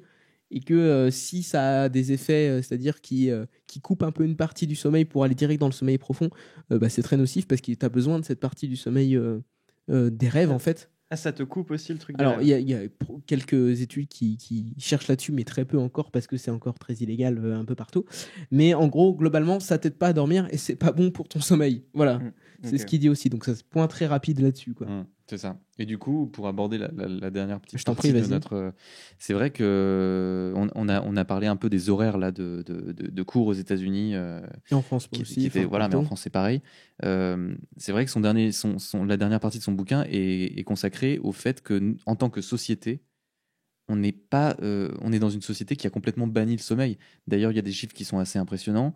Je crois que en 50 ans, entre 1950 et aujourd'hui, les Américains, enfin, il prend comme référence les Américains, mais voilà, les Américains en 1950 dormaient en moyenne 8 heures de sommeil par nuit, ce qui est le requisite normal. Maintenant, ils sont à 6,2, je crois, donc en 50 ans. Et c'est une tendance qui se constate dans tous les pays développés, dont la France, le Japon. Et du coup, je suppose, en corrélation, tu vois l'augmentation importante des maladies. De l'obésité, des problèmes. Et d'ailleurs, c'est malheureusement un truc qui est pris un peu en alors évidemment, on n'est pas en train là de le dire, et il ne dit pas non plus dans son bouquin que le manque de sommeil est ce qui a fait flamber tous les indicateurs, Non, mais Mais qui participe grandement. qui est forcément lié et qui quand même a une importance beaucoup plus grande que ce qu'on peut penser au départ. Ça, Exactement. c'est sûr. D'ailleurs, il dit que si les médecins préconisaient du sommeil et donnaient du sommeil en tant que médicament, on aurait beaucoup moins de problèmes de santé et on aurait un coût bien moindre par rapport au coût de l'industrie médicale actuelle. Et on a aussi ce truc de tous les alpha males, tu vois, les mâles dominants ou les femmes dominantes de pouvoir qui disent moi je dors très peu parce que j'ai pas le temps et tout. C'est ça. Je dormirai quand je serai ce mort. qu'il appelle vraiment, c'est un changement de paradigme social, quoi. Du genre, arrêtons de dire que moins on dort, plus on est puissant. Arrêtons de valoriser les gens qui nous donnent l'impression de jamais dormir, de jamais se reposer, d'être toujours au taquet. En fait, c'est une connerie, quoi. Et ça mène qu'à Alzheimer finalement, parce que il donne notamment Thatcher, Trump en ce moment qui dit ça beaucoup aussi, et beaucoup de personnes qui se disent dormir très peu et tout ça, en fait, ils finissent à la fin de leur vie avec Alzheimer parce que c'est extrêmement lié. Toutes ces cellules qui sont nocives et qui sont nettoyées la nuit ne sont pas nettoyées et donc finissent avec Alzheimer en fin de vie, quoi. Et c'est vraiment un problème sociétal et aussi, même c'est un coût pour notre société énorme. Oui, c'est vrai qu'il y a cet aspect-là. Un coût monétaire énorme, Ouais. quoi. C'est assez ouf. Mais je reviens alors- vite fait sur les, désolé, mais sur les paradigmes du coup, parce que des problèmes sociétaux, il y en a Il y a pléthore. pléthore. Mais c'est vrai que du coup, on dit, ça serait bien, au lieu de voir, comme tu dis, quelqu'un qui dort peu, mais qui est hyper productif comme un but, un peu comme, si tu veux, à une époque, on se disait, et j'espère que ça va changer, parce que je pense que ça le change un petit peu, mais voilà, rouler en décapotable, ou tu sais, une voiture qui s'use bien, tu vois, et faut arrêter de se dire c'est bien vu, faut arrêter de se dire qu'avoir une grosse bagnole c'est bien vu. En fait, faut que toutes les consciences changent et se dire voilà, un mec qui consomme pas trop, en fait c'est cool, peu importe dans quoi il roule. Quelqu'un qui dort beaucoup, c'est peut-être parce qu'il en a besoin. Faut pas en faire un indicateur de puissance et un indicateur de valeur, quoi. Je reviens là-dessus parce qu'en fait ce matin j'ai vu un article où du coup c'est notre très cher ministre de la Justice d'ailleurs qui est chasseur, hein. Voilà. Ça, Dupond-Moretti. Ouais, qui a dû dire, il a écrit une préface du président de. Qu'est-ce qu'il y a ? Non, vas-y. Je dérive. Non, pas du tout. Pas du tout. Qui a écrit une préface du bouquin du président de l'association des chasseurs de France, quoi. Je sais pas trop comment ça s'appelle, mais et du coup il dit ça, faut arrêter parce que il y a une tendance maintenant de voir les chasseurs différemment qu'avant, et lui il veut militer contre ça, tu vois. Et donc, du coup, j'aime pas les gens, je le dis parce que ça me gonfle, mais tu sais, les gens qui disent faut arrêter de changer de point de vue. Oui, avoir une grosse voiture, avoir un boulot, gagner de la thune, être actionnaire et tout, ça sera toujours bien vu. Il faut qu'on change tout ça et il faut qu'on accepte le sommeil. Et en fait, il y a très peu de gens qui le font. Enfin, je dis à des amis même, il faut dormir. Et t'as un retour qui est de non, mais moi ça va, j'ai pas besoin. Mais oui, mais je me réveille tout seul. Quoi Alors oui, du coup, pour désamorcer ce truc-là, il le dit bien dans le bouquin, ça existe, des individus qui ont besoin de beaucoup moins de sommeil que les autres. C'est prouvé que ça existe. Mais c'est pas toi. Par contre, c'est 2% de la population. Même pas. Ouais. T'as plus de chances d'être frappé par la foudre. Ouais, c'est ça qu'ils disent. Ouais. Que de faire. Donc, clairement, si vous pensez appartenir à cette catégorie, il y a vraiment grave moyen que vous vous plantiez. Enfin, jouer au loto. Vraiment. D'ailleurs, je reviens aussi. Pourquoi d'ailleurs je ne sais plus, mais je reviens sur le fait tout à l'heure, Corentin, tu as dit quand je commence à me sentir fatigué, je vais au lit. Ce qui en soi est bien parce que du coup, tu sens ton hormone. Du coup, et validé, tu vas bien du coup tu vas bien te caler, c'est cool pour ton sommeil, c'est cool pour ton corps et tout. Mais quand est-ce que tu sens que tu es fatigué ? Moi, j'avoue, j'ai du mal. Je peux me le dire, mais par exemple, ça va être pendant que je mate un film ou j'aurai une occupation en tout cas qui va me duper vis-à-vis de cette prise de décision. Alors, je parlais de ça plus, moi, c'est plus dans l'après-midi. Ah oui, c'est vrai, plus. C'est pour ça que je l'ai pas parlé. Mais le soir, c'était un peu le même problème puisque tu as des divertissements, mais dans l'après-midi, c'est même pas je sais que je suis c'est même pas je me sens fatigué, c'est je sais que je suis moins performant, moins vivant, moins énergique que d'habitude et ça me saoule et je me dis oh là ce soir j'ai un entraînement, oh là après j'ai du taf à faire, je sais que je vais être plus efficace si je dédie 30 minutes à aller m'allonger, quoi. C'est juste ça et d'ailleurs il en parle du coup pour le pointage dans les entreprises qui est la même chose que pour les écoles. Le fait de faire commencer tout le monde à 8h ou 8h30, c'est complètement débile. On a des bouchons. 2, on est pour la moitié de la population environ pas du tout réveillé parce que c'est pas du tout notre chronotype. Du chronotype du soir. Ouais. Et que voilà. C'est vrai qu'on n'a pas du tout abordé ces questions des chronotypes. On peut peut-être faire une toute petite parenthèse Donc il se trouve qu'on n'est pas tous, on est tous assujettis au fameux cycle circadien dont on a parlé, pain d'air. Donc on a tous voilà ce cycle de un peu plus de 24 heures par jour. Par contre, génétiquement, c'est prouvé qu'on n'est pas tous pareils, on a des chronotypes différents. Et un chronotype, c'est quoi? C'est à quel moment de la journée on va être le plus efficace et le plus réveillé.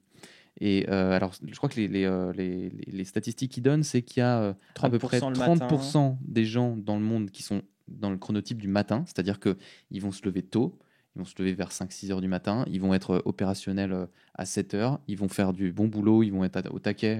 Voilà. Ça, c'est moi, généralement. Voilà, et ils vont se coucher vers 9h, 21h, 21h30, 22h. Là, ils se couchent vraiment dernière limite parce qu'ils sont claqués, quoi. Il y a le chronotype du soir qui fait à peu près 40% de la population, un peu plus, je crois. Un peu plus, c'est peut-être 40%.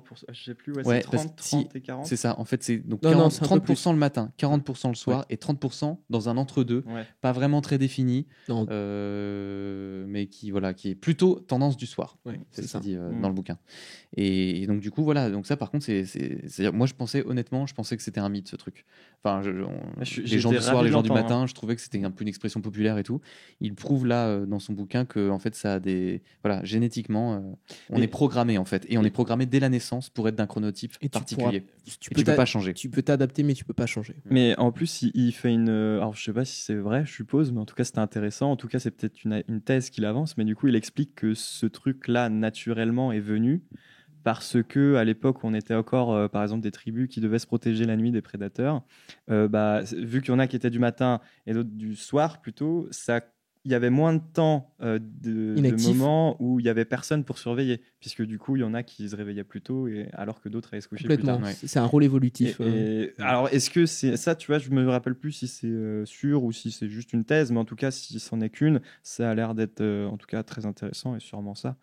Oui, après, assez logique. En tout cas, cette thèse du chronotype, voilà, on voit bien qu'aujourd'hui, notre société, elle est clairement formatée pour les gens du matin. La plupart des jobs de bureau, enfin la plupart des jobs que les gens exercent sont des jobs du matin où on demande d'être dès le matin au taquet, de prendre tes transports, machin et tout. Et du coup, c'est ça qu'il dit, c'est que finalement, il faudrait revoir en profondeur l'organisation de la société pour permettre en fait, de rééquilibrer les choses et de faire du sur-mesure en fonction des gens, de proposer des jobs qui se fassent plutôt en soirée pour les gens qui sont plutôt du soir. Et ce qui résoudrait un problème écologique de transport, déjà, un problème d'égalité des chances, parce que du coup, ça veut dire qu'il y a toute une partie de la population qui n'est jamais à son véritable potentiel dans sa vie parce que ils dorment mal tout le temps, puisqu'ils se réveillent trop tôt, de toute façon. Non seulement ils sont pas productifs, en plus ils se bousillent la santé. Voilà, les deux. Donc il y a toute une partie qui en souffre vraiment. Et dans les entreprises, ça boosterait la productivité, l'envie d'être là. Ça éviterait les pics électriques aussi, parce qu'en fait, on se connecte tous au même moment et tout ça. Donc là, on étalerait un petit peu plus les consommations des ressources. Et là, il n'y a vraiment que des avantages. Là-dessus, le seul obstacle individuellement, c'est juste cette idée de non, attends, nous, on n'est pas les feignasses. Hein. On va se lever à 6h du mat, parce que moi, à 6h, je suis chaud. Et puis, on va venir bosser, et puis on va finir à 18h30. Et tu vois, c'est. Donc en fait, l'argument, quand on vous dit que vous êtes un feignant, parce que vous n'êtes pas du matin, c'est débile en fait. C'est génétique. Et ça contribue à continuer à entretenir un mythe qui est que en fait on devrait tous être du matin et que voilà, donc non, il y a des choses qui socialement sont pas faites pour certains. Et tu dis un refondement de façon rechanger au plus profond la société, mais de toute façon avec tout ce qu'on voit, tous les problèmes qu'il y a, c'est vrai que de toute façon à un moment donné il va falloir. Mais le truc c'est que c'est pas encore une conversation quoi. Autant l'écologie, c'est une conversation. Un sujet, quoi. C'est pas sur la table, personne n'en parle. Personne n'en parle. C'est là où le bouquin est vraiment, pour moi, essentiel. C'est que, alors on parle d'un sujet que tout le monde pense connaître et que tout le monde pense avoir des affinités avec ce truc parce qu'on l'expérimente tous, c'est le sommeil.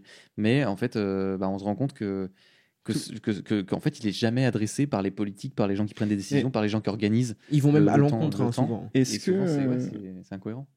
Je pense en vrai, parce que je trouve que c'est super intéressant et que c'est vrai que j'envisage le sommeil maintenant différemment.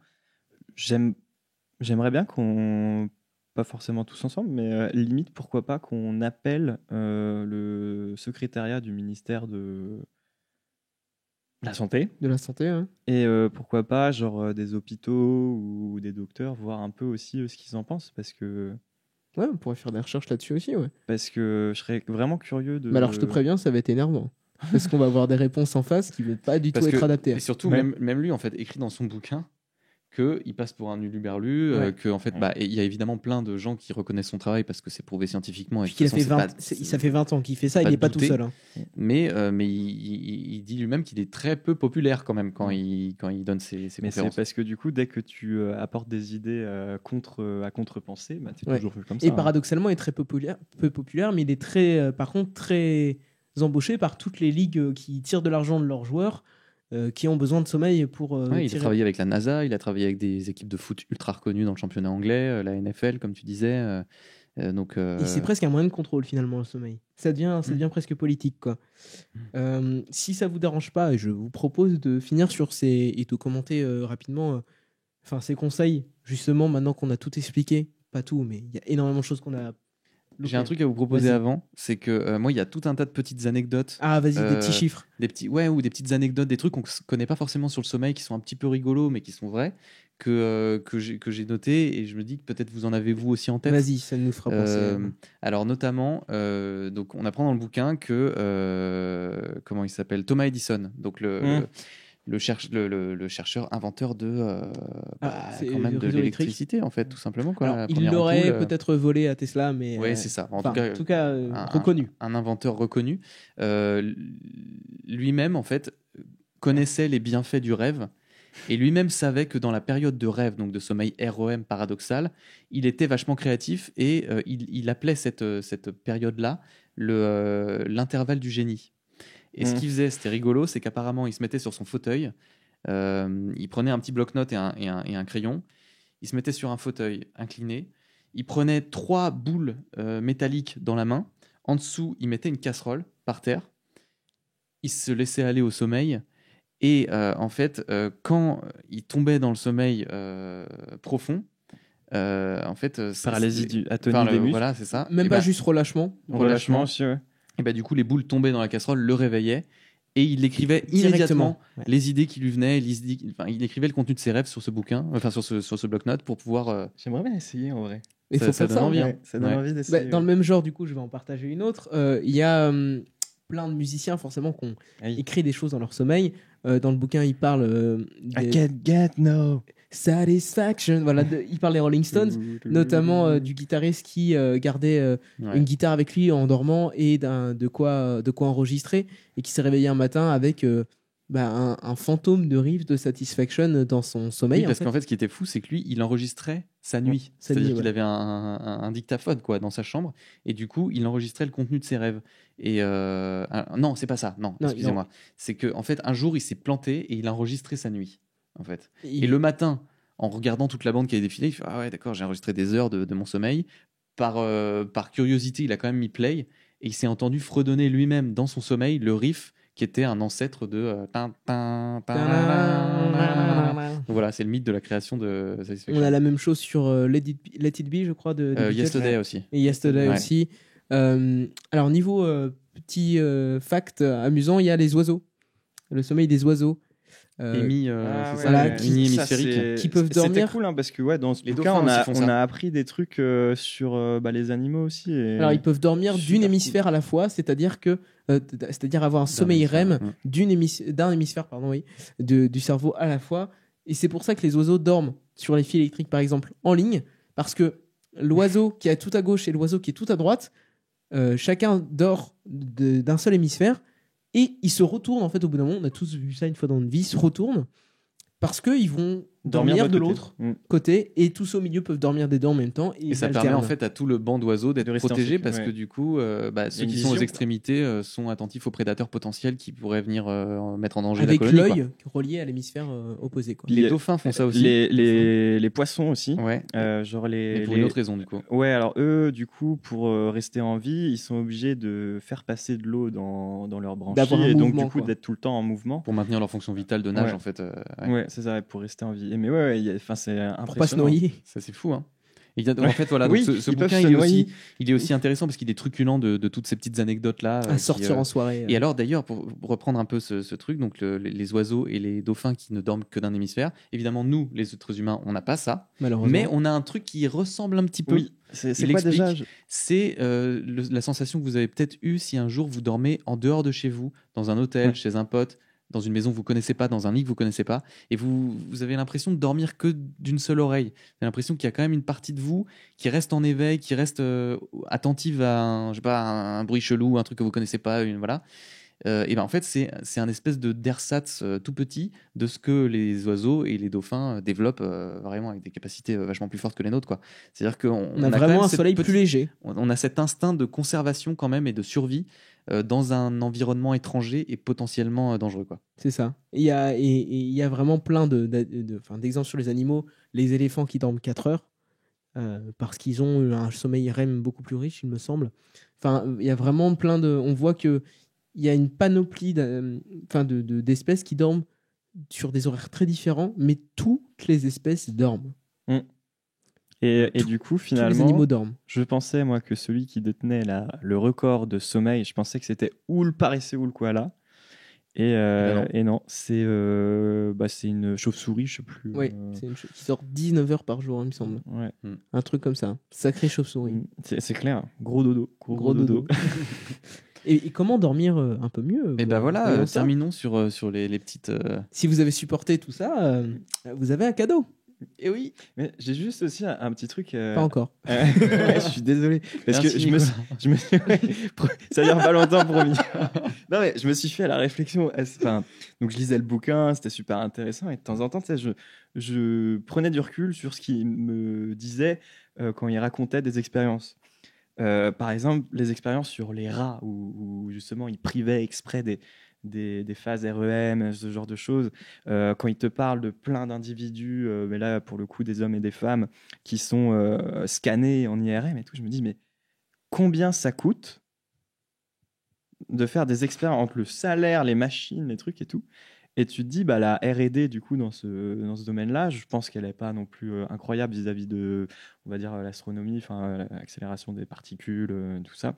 Et tu te dis, bah, si elle est financée, recherchée, je pense qu'il y a quand même une partie publique. Ça serait cool qu'à un moment donné, les institutions, le gouvernement puissent prendre en compte ces recherches-là, qui Oui. sont quand même parlantes. Quoi. C'est ridicule. Moi, je peux te dire déjà que c'est ridicule, et l'astronomie est dedans aussi, ridicule par rapport à n'importe quel budget militaire Ouais. de n'importe quel pays. Même parce que tu vois, justement. C'est minuscule. C'est peanuts. Ok, parce que tu vois, l'accélérateur de particules, ça coûte un bras quand même. Ouais, mais ça coûte un bras à tout un ensemble de Oui, pays. après, ouais, c'est un ensemble. Mais Je t'assure, alors on pourrait rechercher ça très rapidement j'ai en essayé, même temps, je mais trouvais pas. Ça m'a Mais saoulé. vraiment, alors j'avais une statistique récemment, c'est sur l'astronomie, mais c'est-à-dire que c'était le gouvernement américain, il dépensait un truc comme 1% du budget militaire dans la NASA. Tu vois, 1% du c'est- budget militaire dans la NASA, ouais, donc en relation, hein, en rapport. Donc, enfin, elle est peut-être fausse, mais c'est de cet ordre-là, tu vois. C'est vraiment, mais Ah, bah, de ridicule. toute façon, ouais, je pense là, c'est 2-3% en France en max. Hein. C'est que dalle. Que dalle, que dalle. On dépense bien plus dans les armes et dans l'armée, en fait, dans la sécurité, quoi.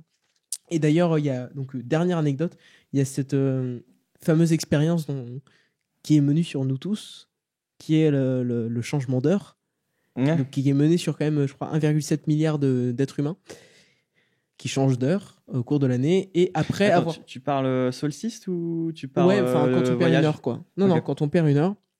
Et il y a, sur toutes ces données récupérées, au moment où on perd une heure, il y a environ, sur la globalité des personnes, donc c'est 1,7 milliard, 20% de plus dans tout ce qui est cas d'attaque cardiaque, de problèmes d'AVC, tout ça. 20% sur 1,7 milliard. C'est énorme. Les jours suivants, cette perte de 1 heure de sommeil.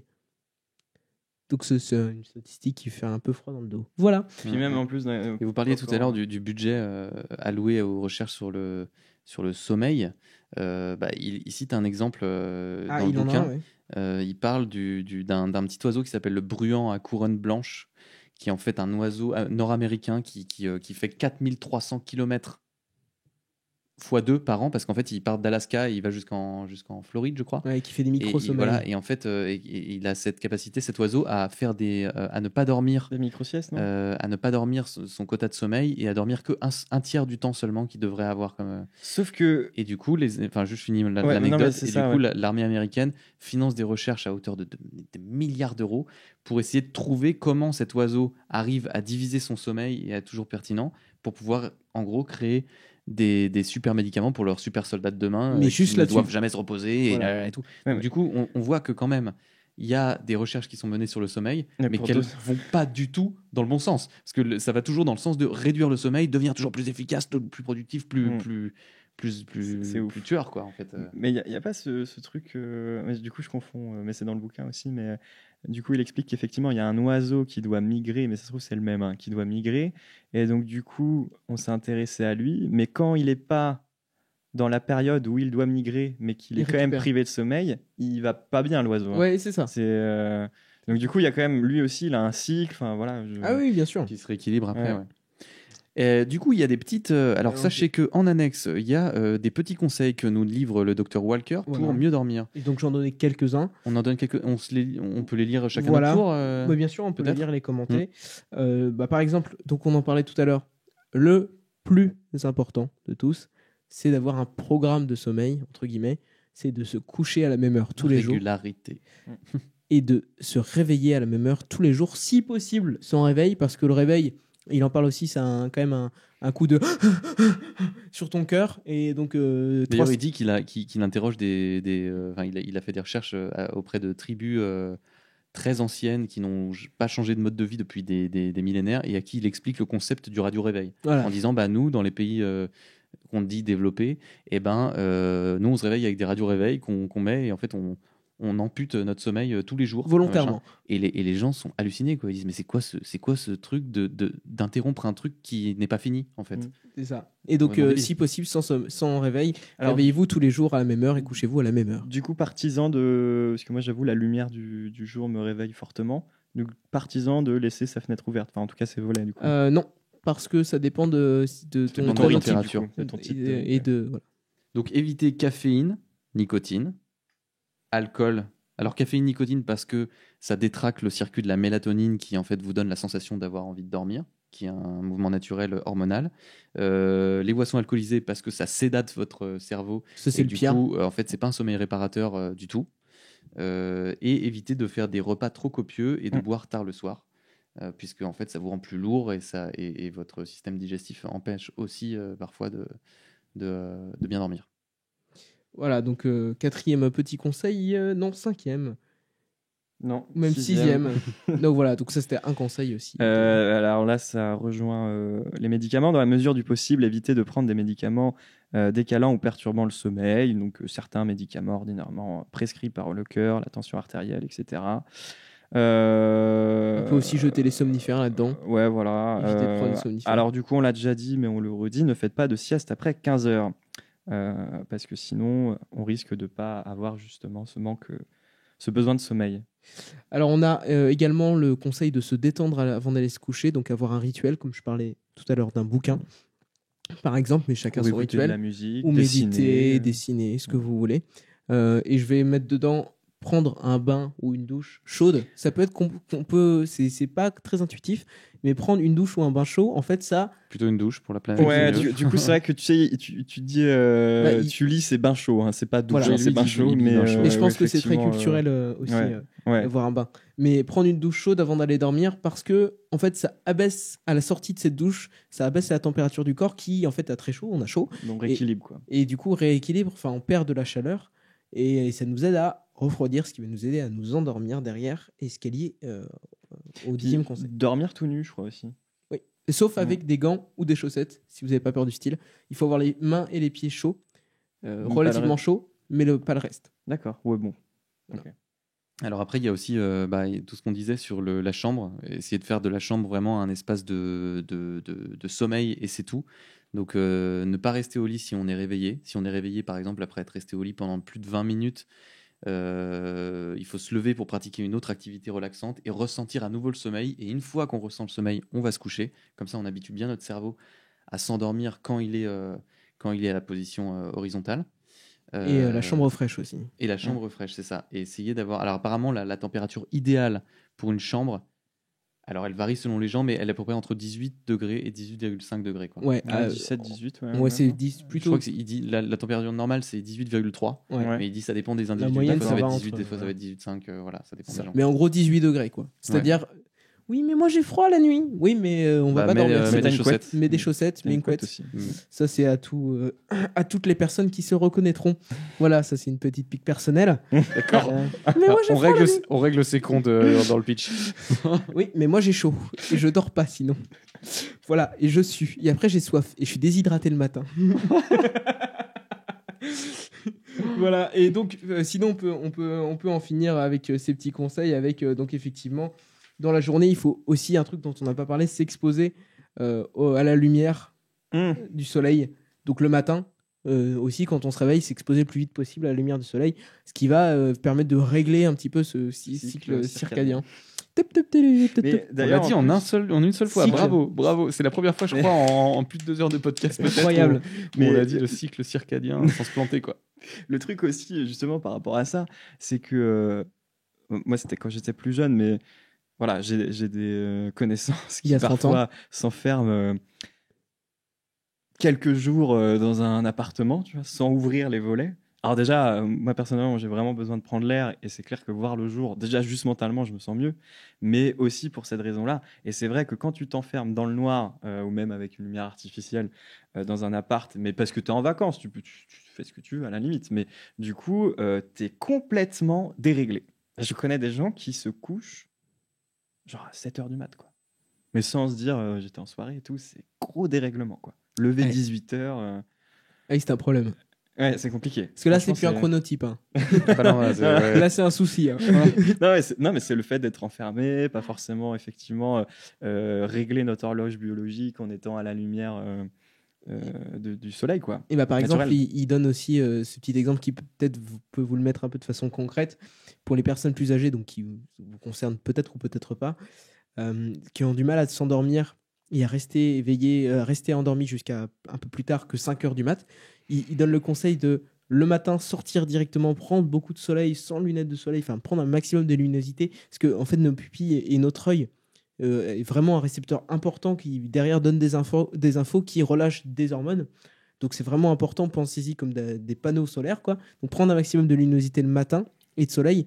Et si on sort à la limite en après-midi, de mettre des lunettes de soleil et d'éviter d'avoir... Excusez-moi, c'est l'inverse. De mettre des lunettes de sommeil le matin et de sortir un peu plus tard le soir pour s'endormir plus tard et rester éveillé, rester endormi plus tard.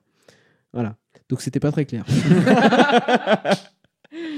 Mettez des lunettes de soleil le matin si vous avez du mal à dormir jusqu'à tard le matin. Voilà. Retardez votre exposition au soleil C'est ça. pour décaler votre rythme. Nicolas, tu as interdiction de rire.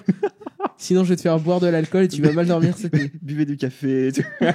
Un maximum de Un café. maximum, comme ça, Mec, vous ils ont passé décalez. 2h30 à parler du sommeil et à la fin, ils ont rien compris. On dirait mon premier cours de compta. 2 heures de cours et à la fin. Ah ben non, je me suis trompé, c'est tout l'inverse. Véridique. C'est vrai, véridique. Ouais, véridique, ouais. Waouh. Enfin, premier cours de compta, on nous apprend toutes les bases. Et là, à la fin, mes premières années d'études, Ok. et à la fin, on nous dit, on nous regarde, on fait, on regarde le tableau. Ah, c'est pas les élèves qui sont. Ah non, non, c'est la prof Ah merde, ouais. qui regarde le tableau derrière qui fait, Ah, fait chier. ah pardon, je me suis trompé, c'est tout l'inverse. Oh mon Dieu, comment tu veux bien démarrer dans ta vie de comptable après? C'est compliqué. Hein. Et c'est à ce moment-là que j'ai abandonné la comptabilité. Et je fais, oui, bon alors là, du coup, non. Ce sera un grand non. Comme le sommeil. Non, c'est pas vrai.